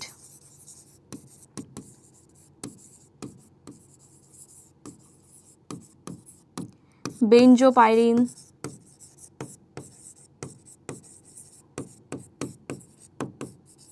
নিকোটিন, এই সমস্ত ক্ষতিকারক, আরও অনেক ক্ষতিকারক বস্তু রয়েছে। এই সমস্ত ক্ষতিকারক বস্তুগুলো কিন্তু উপস্থিত, যেগুলো আমাদের প্রতিনিয়ত ফুসফুসে প্রবেশ করছে। ধূমপানের ফলে এগুলো ফুসফুসে প্রবেশ করে এবং ফুসফুসের কোষের ক্ষতি করে, ফুসফুসের কোষগুলোকে আস্তে আস্তে মেরে ফেলছে এবং ফুসফুসের আমাদের শ্বাসনালীর যে পথ, সেই পথগুলো ব্লক হয়ে যাচ্ছে। সেই পথগুলো ব্লক হয়ে গেলে কি হবে, আমাদের শ্বাসকষ্ট দেখতে পাওয়া যাবে, আমরা ঠিকঠাকভাবে শ্বাস প্রশ্বাস নিতে পারবো না, শ্বাসকষ্ট দেখতে পাওয়া যাবে। এই ফুসফুস সিগারেটের মানে জন্য ধূমপান করার জন্য প্রচুর রোগ হয়ে থাকে। কি কি রোগ হয়ে থাকে? এখান থেকে ধূমপানের ফলে সৃষ্ট রোগ, এখানে এমফাইসেমা একটা মূলত প্রধান রোগ, এমফাইসেমা, যেখানে ফুসফুসের যে বায়ুর চলাচলের পথ সেটা ব্লক হয়ে যায়, যার ফলে শ্বাস প্রশ্বাস নিতে পারে না, তীব্র শ্বাসকষ্ট দেখতে পাওয়া যায়। এটাকে বলা হচ্ছে এমফাইসেমা। এটা মূলত হয়ই সিগারেটের ধোঁয়ার কারণে, ঠিক আছে? এমফাইসেমা। তাছাড়াও রয়েছে কি কি? শ্বাসকষ্ট, হাঁপানি, তারপরে ফুসফুসের যে আবরণ, যেখানে প্লুরা থাকে, সেই প্লুরাতেও যন্ত্রণা হয়, প্লুরার প্রদাহ, ঠিক আছে? প্লুরার প্রদাহ, ব্রঙ্কাইটিস, বিভিন্ন ধরনের রোগ কিন্তু ফুসফুসে হতে পারে, ঠিক আছে? তাহলে এই যে যারা ধূমপান করছে তাদের তো ধূমপান বন্ধ করতেই হবে, শুধুমাত্র নিজের জন্যই নয়, আশেপাশের মানুষদের জন্যও। দেখবে তোমার আশেপাশে যারা ধূমপান করছে বা যারা সরাসরি স্মোকিং করছে, তাদের থেকেও বেশি ক্ষতি হয় কাদের বলো তো? যারা আশেপাশে থাকে। অর্থাৎ সক্রিয় ধূমপানের থেকে নিষ্ক্রিয় ধূমপান কিন্তু বেশি ক্ষতিকারক। কেন ম্যাম? কারণ এই যে সিগারেটের ধোঁয়াতে যেগুলো উপস্থিত, সেগুলো তো সরাসরি তার দেহে প্রবেশ করছেই, এবং সে যখন ধোঁয়াটা ছাড়ছে সেই ধোঁয়ার মধ্যেও এই জিনিসগুলো থাকে। তো কি হয়েছে? থাকে। এবার যখন বাতাসে কি রয়েছে, বাতাসে তো অক্সিজেন রয়েছে, তো অক্সিজেন কি হয়, ওই ধোঁয়ার মধ্যে থাকা এই জিনিসগুলোকে, এই ক্ষতিকারক জিনিসগুলোকে আরও জারিত করে দেয়, দিয়ে আরও ক্ষতিকারক হয়ে যায় জিনিসগুলো।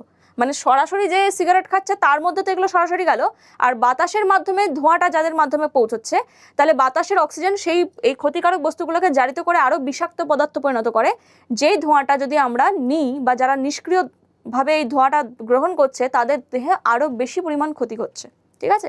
তাহলে সক্রিয় ধূমপান অপেক্ষা নিষ্ক্রিয় ধূমপান কিন্তু বেশি ক্ষতিকারক। এখানে আমি লিখে দিলাম, সক্রিয় ধূমপান অপেক্ষা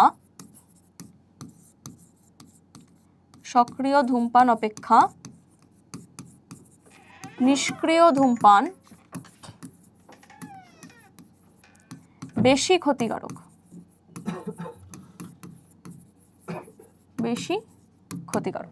বোঝা গেল? নেক্সট আমাদের কি আছে? এবার আসবো আমরা কোষীয় শ্বসনে। আমরা আলটিমেটলি পুরো বুঝে গেলাম যে কিভাবে আমরা শ্বাস নিই, কোন অঙ্গ বায়ু ধরে রাখে, এবং কিভাবে ওই রক্তের মাধ্যমে অক্সিজেন আমাদের কোষে পৌঁছায়। এই অবধি আমাদের একদম ক্লিয়ার। এবার চলে আসছি কোষের মধ্যে শ্বসন কিভাবে হয়, যেটাকে আমরা বলে কোষীয় শ্বসন। তাহলে কোষীয় শ্বসন কোনটা? আমি প্রথমেই সংজ্ঞাটা লিখে দিয়েছিলাম, এখানে আরেকবার লিখে দিচ্ছি। যে প্রক্রিয়ায় কোষস্থ খাদ্যবস্তু অক্সিজেন দ্বারা জারিত হয়ে কার্বন ডাইঅক্সাইড, জল আর শক্তি উৎপন্ন করে, তাকে কোষীয় শ্বসন বলে।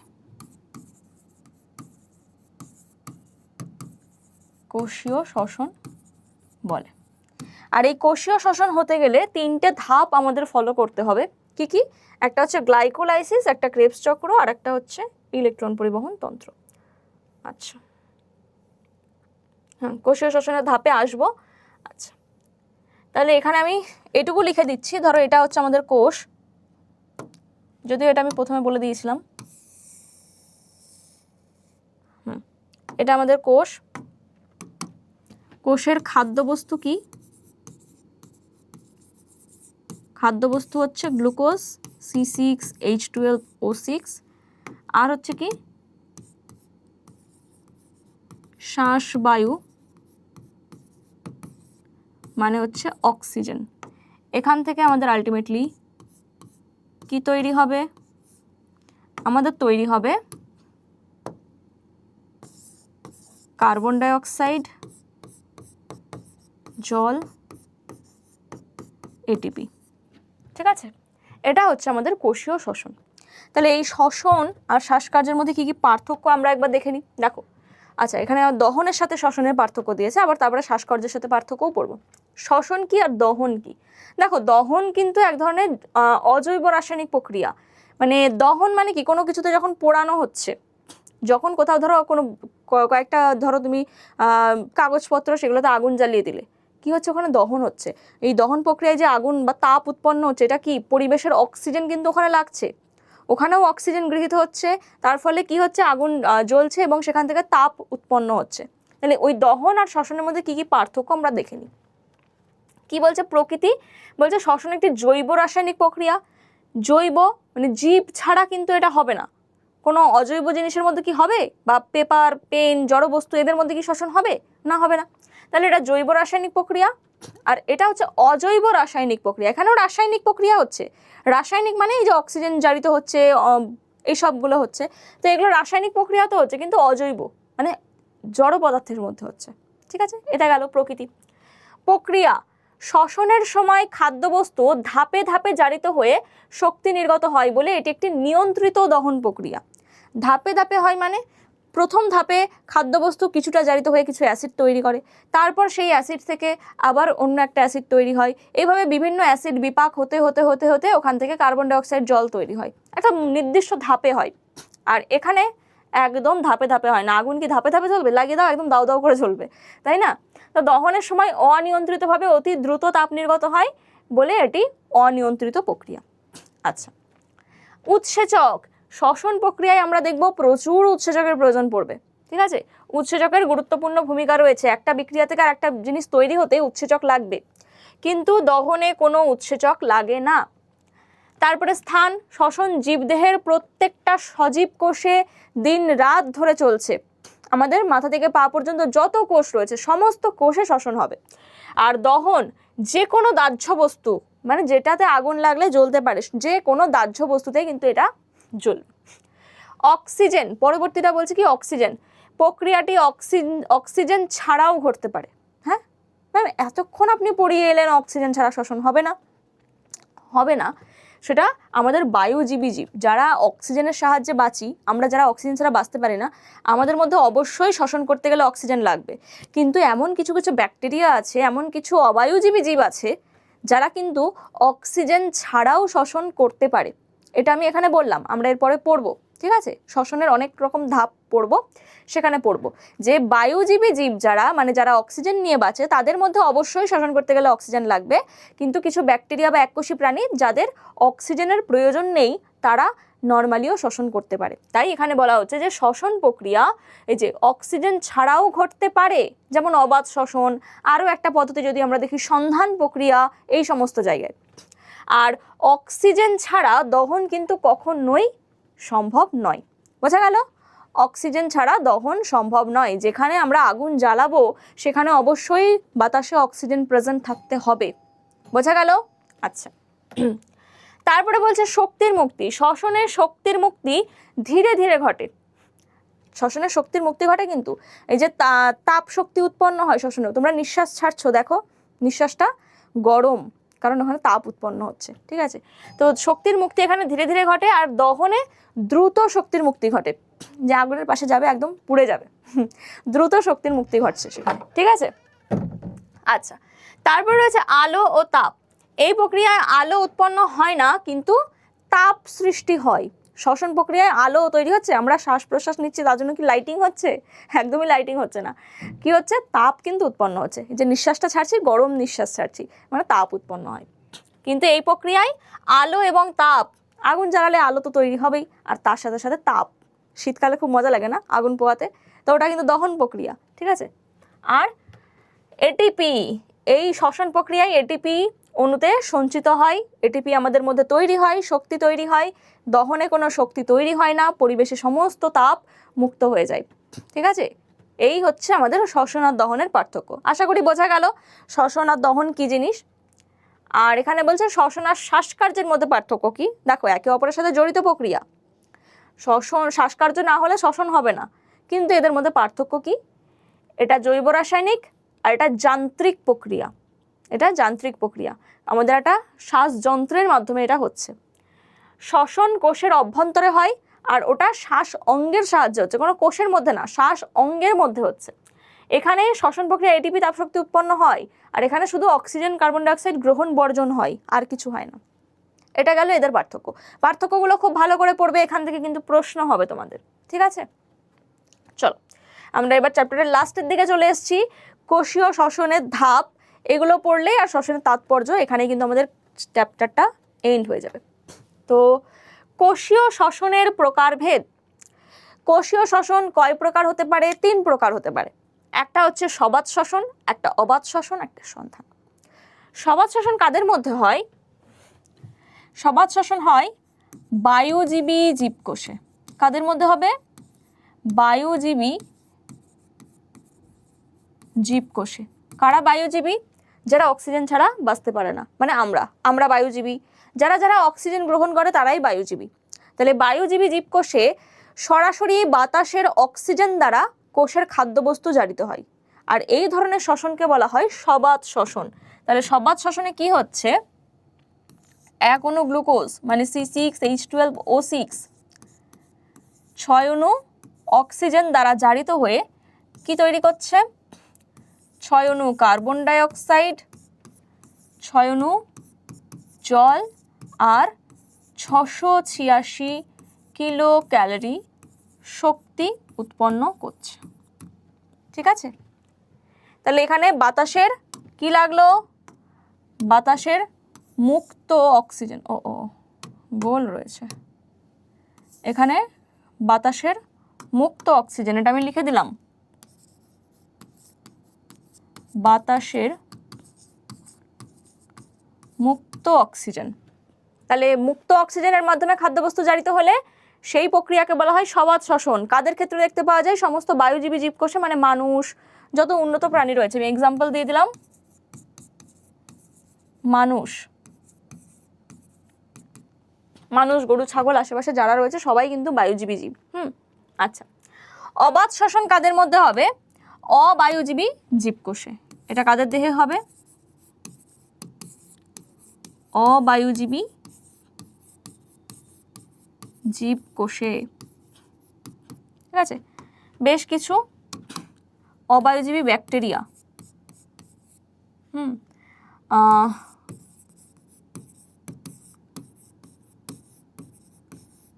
অবায়ুজীবী ব্যাকটেরিয়া এদের মধ্যে হয়। কিভাবে হয়? এরা বাতাসের অক্সিজেন নেয় না, তাহলে এদের খাদ্যবস্তু কিভাবে জারিত হয় ম্যাম?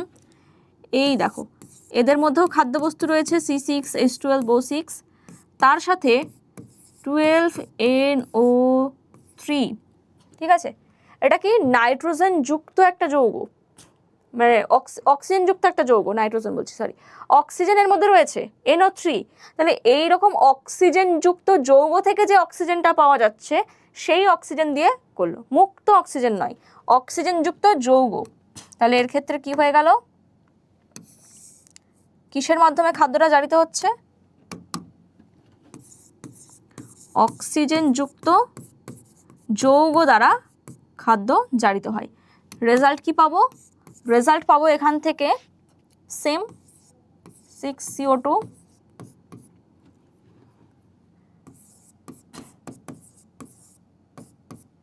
তারপরে আর এখানে কিন্তু শক্তি এতটা তৈরি হয়েছিল, এখানে কিন্তু 50 কিলো ক্যালোরি শক্তি উৎপন্ন হবে, শক্তি কম হবে। ঠিক আছে, এতে শক্তি তৈরি হয়েছিল কত?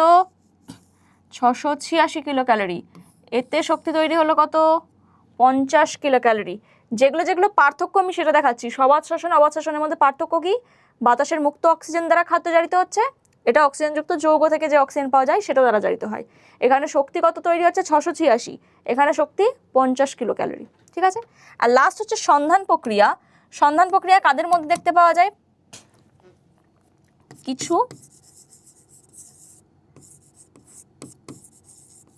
ব্যাকটেরিয়া, যেমন ল্যাক্টোব্যাসিলাস, এক্সাম্পল যদি আমি দিই, ল্যাক্টোব্যাসিলাস,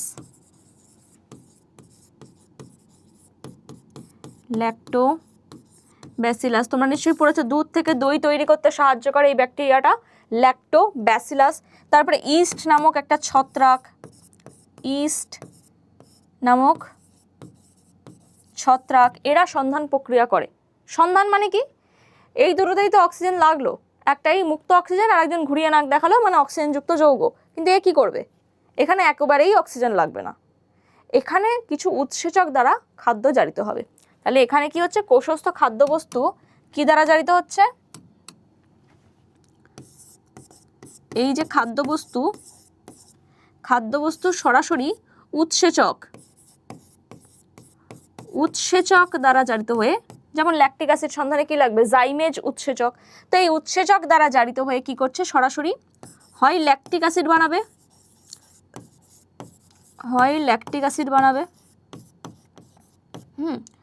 আর নয়তো ethyl alcohol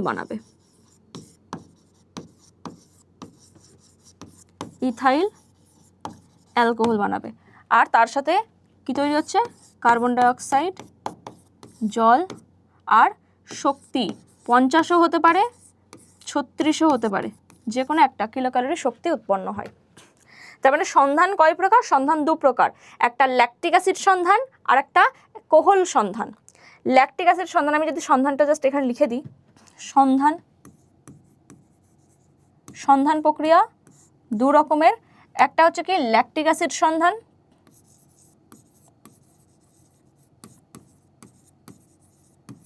lactic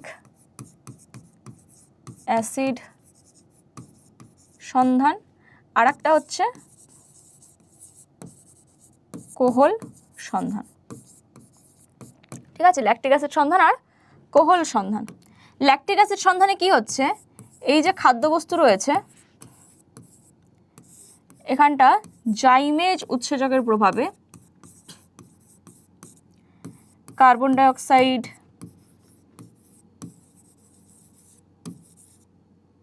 lactic acid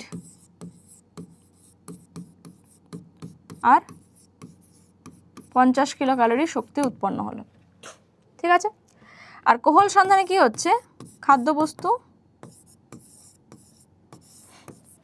উৎসেচক দ্বারা জারিত হয়ে ইথাইল অ্যালকোহল তৈরি করছে,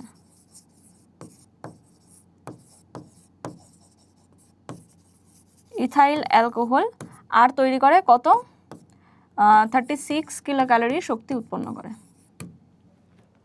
ঠিক আছে, এই গেল সন্ধানের দুটো ভাগ, কোহল সন্ধান আর ল্যাকটিক অ্যাসিড সন্ধান।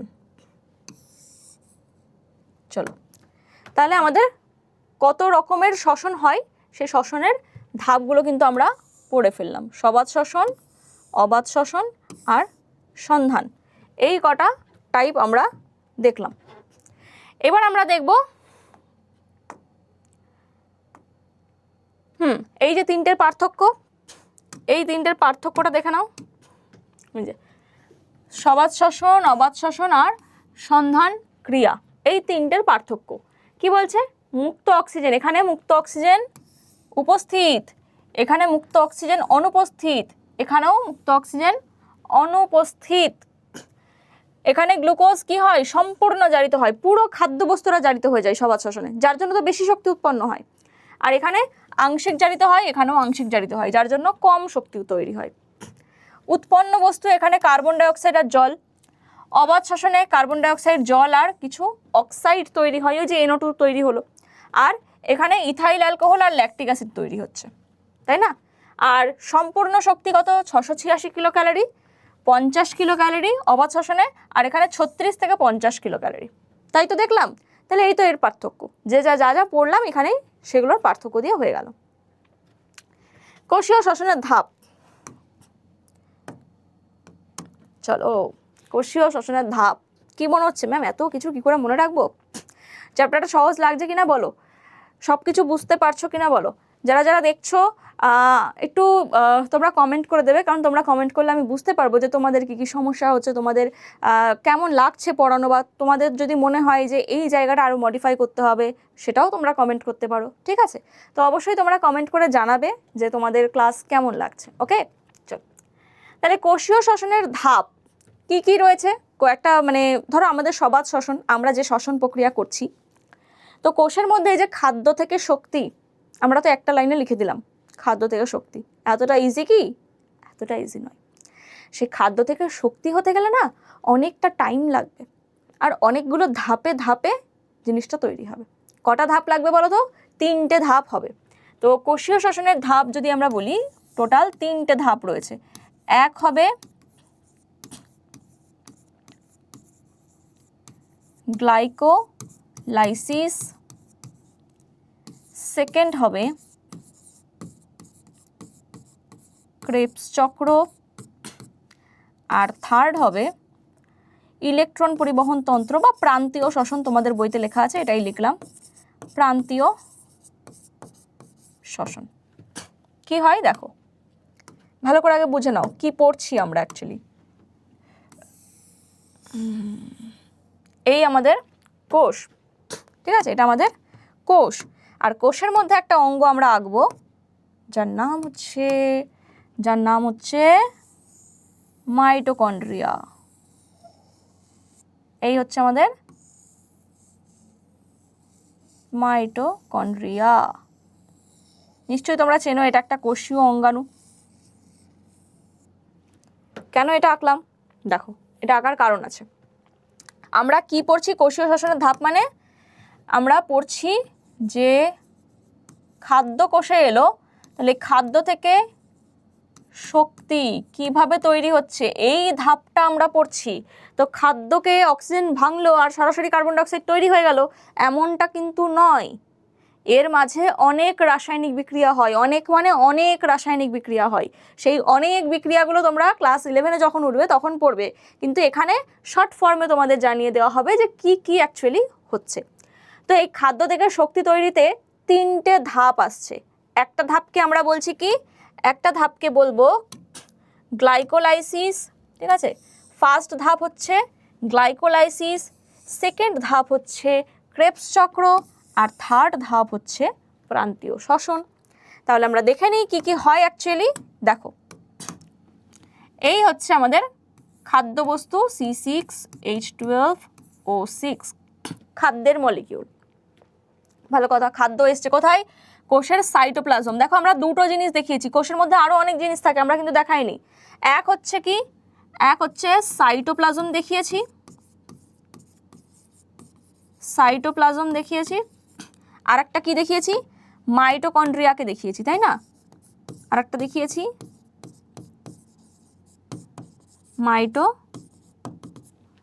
মাইটোকন্ড্রিয়াকে দেখিয়েছি। তাহলে এই মাইটোকন্ড্রিয়ার কটা পর্দা? ম্যাম মাইটোকন্ড্রিয়ার দুটো পর্দা, একটাকে বলা হয় বহিঃপর্দা, এই যে এটাকে বলছি কি বহিঃপর্দা, আর ভেতরেরটাকে কি বলছি? এই ভেতরেরটাকে কি বলা হচ্ছে? এইটা অন্তঃপর্দা। তাহলে দুরকম পর্দা রয়েছে। আর এই যে অংশটা, এই যে অংশটা যেগুলো প্রবর্ধক সৃষ্টি করছে, এই অংশগুলোকে আমরা কি বলি? এগুলোকে বলি ক্রিস্টি। এগুলো আমরা কোষ চ্যাপ্টারে অলরেডি পড়ে এসেছি, তাই না? ক্রিস্টি আমরা বলে থাকি। আর ক্রিস্টির গায়ে কি থাকে? ক্রিস্টির গায়ে এরকম টেনিস র্যাকেটের মতন অনেকগুলো অঙ্গ থাকে, যেগুলোকে বলি আমরা F0 F1 বস্তু বা F1 দানা, রাইট? ব্যাস। তাহলে এখানে এই যে খাদ্যবস্তু এসছে, এই খাদ্যবস্তু থেকে কি তৈরি হবে বলো তো? খাদ্যবস্তু থেকে তৈরি হবে 2 অণু পাইরুভিক অ্যাসিড। কি তৈরি হলো? 2 অণু পাইরুভিক অ্যাসিড। কখন তৈরি হলো? এই গ্লাইকোলাইসিস প্রক্রিয়ায়। তাহলে গ্লাইকোলাইসিস প্রক্রিয়ায় কি হয়? খাদ্য থেকে কি তৈরি হয়? পাইরুভিক অ্যাসিড তৈরি হয়। খাদ্য মানে কিন্তু গ্লুকোজ, হ্যাঁ। তাহলে প্রথম ধাপ, আমাদের প্রথম ধাপে কি হলো? প্রথম ধাপে কোষের সাইটোপ্লাজমে খাদ্যবস্তু কি হচ্ছে? 2 অণু পাইরুভিক অ্যাসিডে রূপান্তরিত হলো। এর মাঝে অনেকগুলো ধাপ আছে, প্রায় 12খানা ধাপ আছে। সেই 12টা ধাপ তোমাদের এখন পড়তে হবে না, তোমরা ক্লাস 11-এ গিয়ে পড়বে। তাহলে এই প্রথম ধাপটাকে আমরা বলছি গ্লাইকোলাইসিস প্রক্রিয়া। গ্লাইকোলাইসিস কোথায় হয়? গ্লাইকোলাইসিস ম্যাম সাইটোপ্লাজমে হয়। তারপরে আসছি ক্রেবস চক্র। ক্রেবস চক্র হওয়ার আগে আরেকটা জিনিস হয়, এই 2 অণু পাইরুভিক অ্যাসিড এরা কোথায় ঢোকার চেষ্টা করবে? মাইটোকন্ড্রিয়ায় ঢোকার চেষ্টা করবে। মাইটোকন্ড্রিয়ায় যেতে যেতে এই 2 অণু কার্বন ডাইঅক্সাইড, এই পাইরুভিক অ্যাসিড এই জায়গাটায় কি করবে বলো তো? এই জায়গাটায় 2 অণু পাইরুভিক অ্যাসিড, আমি PA লিখলাম, PA মানে পাইরুভিক অ্যাসিড, এখান থেকে তৈরি হবে অ্যাসিটাইল কোয়ে। অ্যাসিটাইল কোয়ে একটা এনজাইম, অ্যাসিটাইল কোএনজাইম A, এটা একটা উৎসেচক তৈরি হলো। এই উৎসেচকটা কি কাজে লাগবে? এই ভেতরে হয় ক্রেবস চক্র। এই মাইটোকন্ড্রিয়ার ভেতরে কি চক্র হচ্ছে?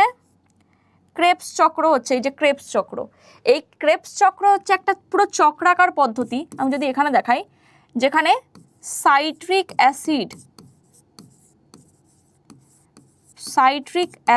এই সাইট্রিক অ্যাসিড থেকে চক্রাকার পথে তৈরি হয় অক্সালো অ্যাসিটিক অ্যাসিড, এবং সেখান থেকে পুনরায় সাইট্রিক অ্যাসিড, মানে এর ভেতরে অনেকগুলো অ্যাসিড পরপর তৈরি হচ্ছে। ভিতরে অনেকগুলো ধাপ রয়েছে, এরকম পরপর ধাপে সাইট্রিক অ্যাসিড অক্সালো অ্যাসিটিক অ্যাসিড তৈরি করছে, আবার অক্সালো অ্যাসিটিক অ্যাসিড আবার সাইট্রিক অ্যাসিড তৈরি করছে। এই পুরো চক্রটাকে বলা হয় ক্রেবস চক্র। এই ক্রেবস চক্র কোথায় হচ্ছে? ক্রেবস সাইকেল, ঠিক আছে, মাইটোকন্ড্রিয়ার ধাত্রে হচ্ছে। কোথায় হয়? মাইটোকন্ড্রিয়ার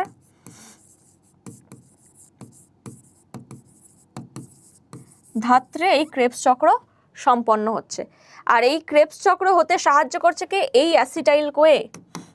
এই অ্যাসিটাইল কোয়ে কি করছে? এই ক্রেবস চক্রে প্রবেশ করছে, ঠিক আছে। এই যে এইখানটায়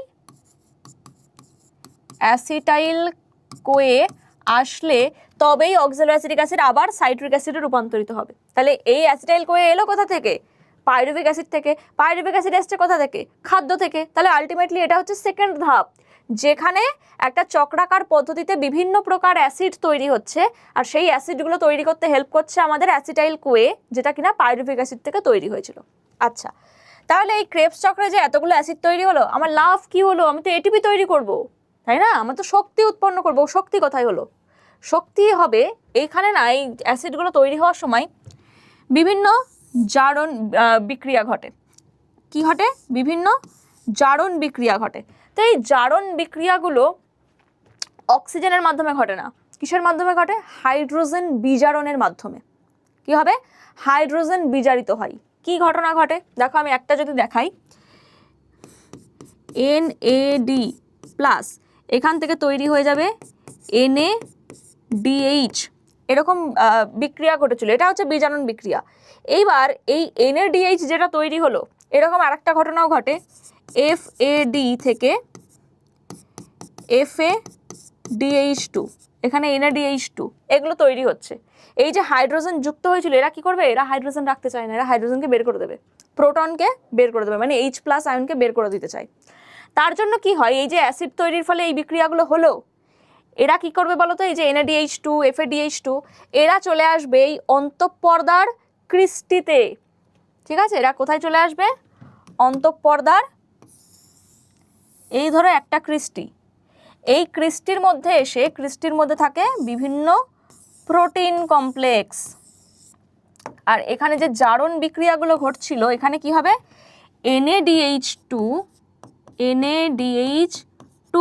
এরা কি করবে? আবার NAD তে রূপান্তরিত হবে। তার ফলে কি বার করলো? H+ বার করে দিল, তাই না?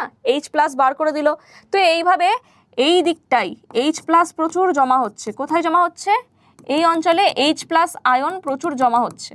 তো এই H+ আয়নগুলো কি করে বলো তো? সব আবার এরকম আর একটা প্রোটিনের মধ্যে দিয়ে উপরে যাওয়ার চেষ্টা করে। তার মানে এই সব H+গুলো ভেতরে যাওয়ার চেষ্টা করে, আর যখন যাবে একটা শক্তি তৈরি হয়, আর সেই শক্তির দরুন কি তৈরি হয় বলো তো? সেই শক্তির দরুন এখানে আলটিমেটলি এডিপি প্লাস একটা অজৈব ফসফেট মিলে তৈরি করে প্রচুর এটিপি। ঠিক আছে, প্রচুর এটিপি তৈরি হয়ে যায়। তো আলটিমেটলি এই ঘটনাটা হয়। তাহলে খাদ্য থেকে কিভাবে শক্তি হলো? চলো এই যে জিনিসটা আমরা দেখলাম একটা একটা করে ধাপে ধাপে দেখি। প্রথমে গ্লাইকোলাইসিস প্রক্রিয়ায় আমি কি বললাম?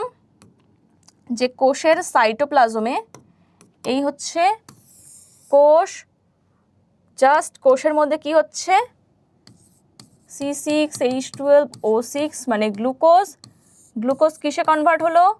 Pyruvic acid. কটা পাইরুভিক অ্যাসিড হলো? 2 অণু পাইরুভিক অ্যাসিড হলো। আর এই 2 অণু পাইরুভিক অ্যাসিড তৈরি হওয়ার সময়ও কিন্তু বেশ কিছু এটিপি দরকার হয়েছিল।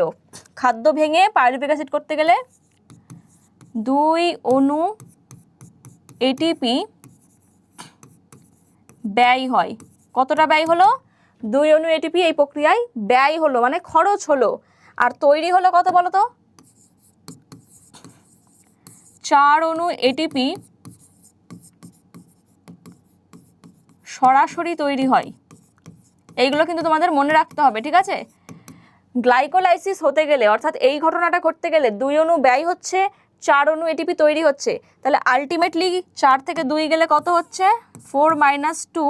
এখানে আলটিমেটলি 2 অণু নিট লাভ হয়। তাহলে গ্লাইকোলাইসিস প্রক্রিয়ায় কতটা? 2 অণু তৈরি হলো। শুধু এখানেই শেষ না, এই গ্লাইকোলাইসিস হতে গেলে এখানেও কিন্তু এনএডির বিক্রিয়া ঘটে। ঠিক আছে, এখানেও এনএডির বিক্রিয়া ঘটে, NADH2। তার মানে এখানেও যে এনএডির বিক্রিয়া ঘটলো, এই NADH2টাও কোথায় যাবে? সেই ক্রিস্টির মধ্যে গিয়ে কিন্তু আবার এটিপি তৈরি করবে। তো যতগুলো এনএডির বিক্রিয়া হয়, এই পুরো বিক্রিয়াতে কতগুলো হচ্ছে? 2টো হচ্ছে, 2টো এনএডির বিক্রিয়া হচ্ছে। আর এক একটা এনএডির বিক্রিয়ার জন্য কটা করে এটিপি তৈরি হয় বলো তো? 3টে করে এটিপি তৈরি হয়। ঠিক আছে, তাহলে এখানে 2টো এনএডির বিক্রিয়া ঘটলো, তাহলে 2 × 3, এক একটা এনএডির জন্য 3টে করে এটিপি তৈরি হয়। তাহলে 2টো এনএডির বিক্রিয়ার জন্য টোটাল কটা এটিপি তৈরি হবে? 3 দুগুণে 6টা এটিপি তৈরি হবে। আমি এখানে পাশে লিখে দিচ্ছি যে একটি এনএডির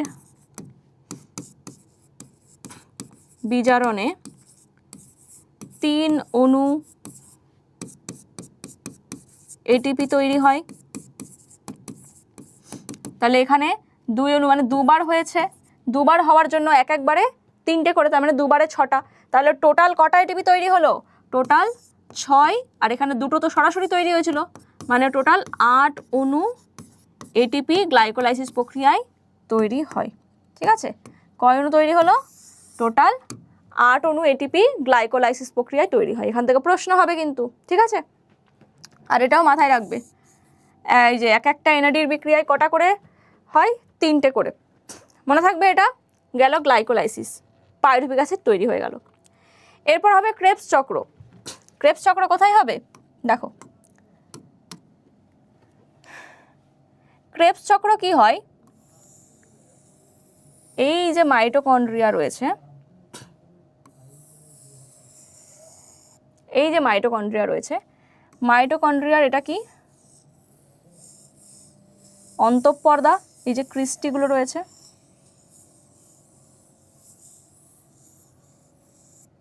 ঠিক আছে? ক্রেবস চক্রটা হবে হচ্ছে এই জায়গায়। ক্রেবস চক্রকে TCA চক্রও কিন্তু বলা হয়। ঠিক আছে, TCA চক্র কেন বলা হয়? Try carboxylic acid cycle. TCA এর ফুল ফর্ম কি? ট্রাই কার্বক্সিলিক অ্যাসিড চক্র। কারণ এখানে যে প্রথম অ্যাসিডটা তৈরি হয়, যার নাম হচ্ছে সাইট্রিক অ্যাসিড, এই সাইট্রিক অ্যাসিডে 3টি কার্বক্সিল গ্রুপ থাকে, 3টি কার্বক্সিল গ্রুপ মানে 3টে COOH গ্রুপ রয়েছে, 3টি কার্বক্সিল গ্রুপ আছে, তাই জন্য এটাকে কি বলা হয় TCA বা ট্রাই কার্বক্সিলিক অ্যাসিড চক্র, বা এটাকে সাইট্রিক অ্যাসিড সাইকেলও বলা হয়। তাহলে সাইট্রিক অ্যাসিড সাইকেল বলা হয়, ট্রাই কার্বক্সিলিক অ্যাসিড চক্র বলা হয়। আবার বিজ্ঞানী হ্যান্স ক্রেবস তিনি কিন্তু আবিষ্কার করেছিলেন, তাই তার নাম অনুসারে ক্রেবস সাইকেলও বলা হচ্ছে। বোঝা গেল 3খানা নাম এটার। কোথায় হচ্ছে? মাইটোকন্ড্রিয়ার ধাত্রে হচ্ছে। কোথায়? মাইটোকন্ড্রিয়ার ধাত্রে সম্পন্ন হচ্ছে। বোঝা গেল? তাহলে এই মাইটোকন্ড্রিয়ার ধাত্রে কি হচ্ছে? এই TCA সাইকেল সম্পন্ন হয়, যেখানে সাইট্রিক অ্যাসিড থেকে অক্সালো অ্যাসিটিক অ্যাসিড, আবার অক্সালো অ্যাসিটিক অ্যাসিড থেকে সাইট্রিক অ্যাসিড, কন্টিনিউয়াসলি এটা চলছে। অক্সালো অ্যাসিটিক অ্যাসিড, সেখান থেকে সাইট্রিক অ্যাসিড, আবার বিভিন্ন পথে আবার কিন্তু অক্সালো অ্যাসিটিক অ্যাসিড তৈরি হয়। আর এর আগে কি হয়েছিল? এর আগে ওই যে 2 অণু পাইরুভিক অ্যাসিড, সে কি করেছিল? অ্যাসিটাইল কোয়ে তৈরি করে দিয়েছিল, যেটা এখানে যুক্ত হচ্ছে। ঠিক আছে, ওই অ্যাসিটাইল কোয়ে কি হচ্ছিল? এই যে বাইরে ছিল পাইরুভিক অ্যাসিড, অ্যাসিটাইল কোয়ে এখান থেকে এসে যুক্ত হলো, অ্যাসিটাইল কোয়ে, এটা একটা উৎসেচক, কোএনজাইম A। আচ্ছা, তাহলে এই যে মাইটোকন্ড্রিয়ার ধাত্রে তৈরি হলো, এখানে কি হচ্ছে? আলটিমেটলি এখানেও কিন্তু প্রচুর এটিপি তৈরি হবে। এখানে টোটাল কতগুলো এটিপি তৈরি হয়? টোটাল 30 অণু এটিপি তৈরি হয়। টোটাল কত অণু এটিপি তৈরি হয়? 30 অণু এটিপি এখানে তৈরি হচ্ছে, কারণ এখানে অনেকগুলো NADর বিক্রিয়া, FADর বিক্রিয়া হয়। এর আগেরটাই তো জানলে যে NADর বিক্রিয়ার জন্য, মানে এক একটা NADর বিক্রিয়ার জন্য কটা হচ্ছে? 3টে করে এটিপি তৈরি হয়। আর এখানে FADরটাও জেনে রাখো, FADর বিক্রিয়া যে কটা হচ্ছে, একটি FADর বিজারণে 2 অণু করে এটিপি তৈরি হয়। তো আলটিমেটলি ক্রেবস সাইকেলে কতগুলো এটিপি তৈরি হচ্ছে? 30 অণু এটিপি তৈরি হয়। এটা কিন্তু আমাদের মনে রাখতে হবে। ঠিক আছে, এটা আলটিমেটলি আমাদের মনে রাখতে হবে। তাহলে পুরো শ্বসন প্রক্রিয়ায় কি হচ্ছে? পুরো শ্বসন প্রক্রিয়ায় টোটাল 38 অণু এটিপি তৈরি হবে। এই যে বাহ্যিক এটিপিগুলো, এগুলো কোথায় তৈরি হয়? প্রান্তীয় শ্বসনে। প্রান্তীয় শ্বসন কোথায় হয়? আমাদের মাইটোকন্ড্রিয়ার যে এই যে ক্রিস্টি বা অন্তঃপর্দা রয়েছে, এগুলোকে কি বলা হচ্ছে? ক্রিস্টি। ঠিক আছে, ক্রিস্টি। আর এখানে কি হয়? এখানে ধরো তোমার ওই কি তৈরি হলো? প্রচুর NAD FAD তৈরি হয়েছে, তো এই জায়গায় রয়েছে বিভিন্ন প্রোটিন কমপ্লেক্স।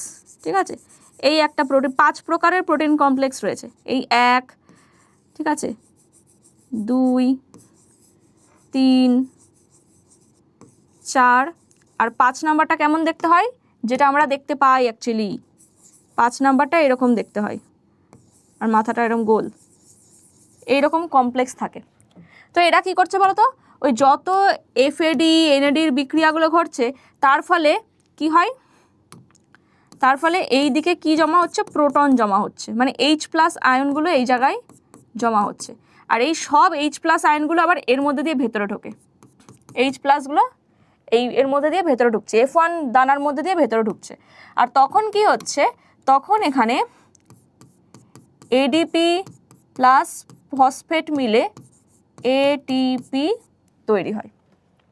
তাহলে আলটিমেটলি ক্রেবস চক্র আর গ্লাইকোলাইসিস চক্রে যে বিক্রিয়াগুলো ঘটছিল, NAD আর FADর বিক্রিয়া, সেইগুলোর দরুন যে হাইড্রোজেন ওগুলো তো জমা হয়েছিল, হাইড্রোজেনগুলো এরা প্রান্তীয় শ্বসনের টাইমে এসে ছাড়ে। কোথায় ছাড়ছে? মাইটোকন্ড্রিয়ার অন্তঃপর্দায়।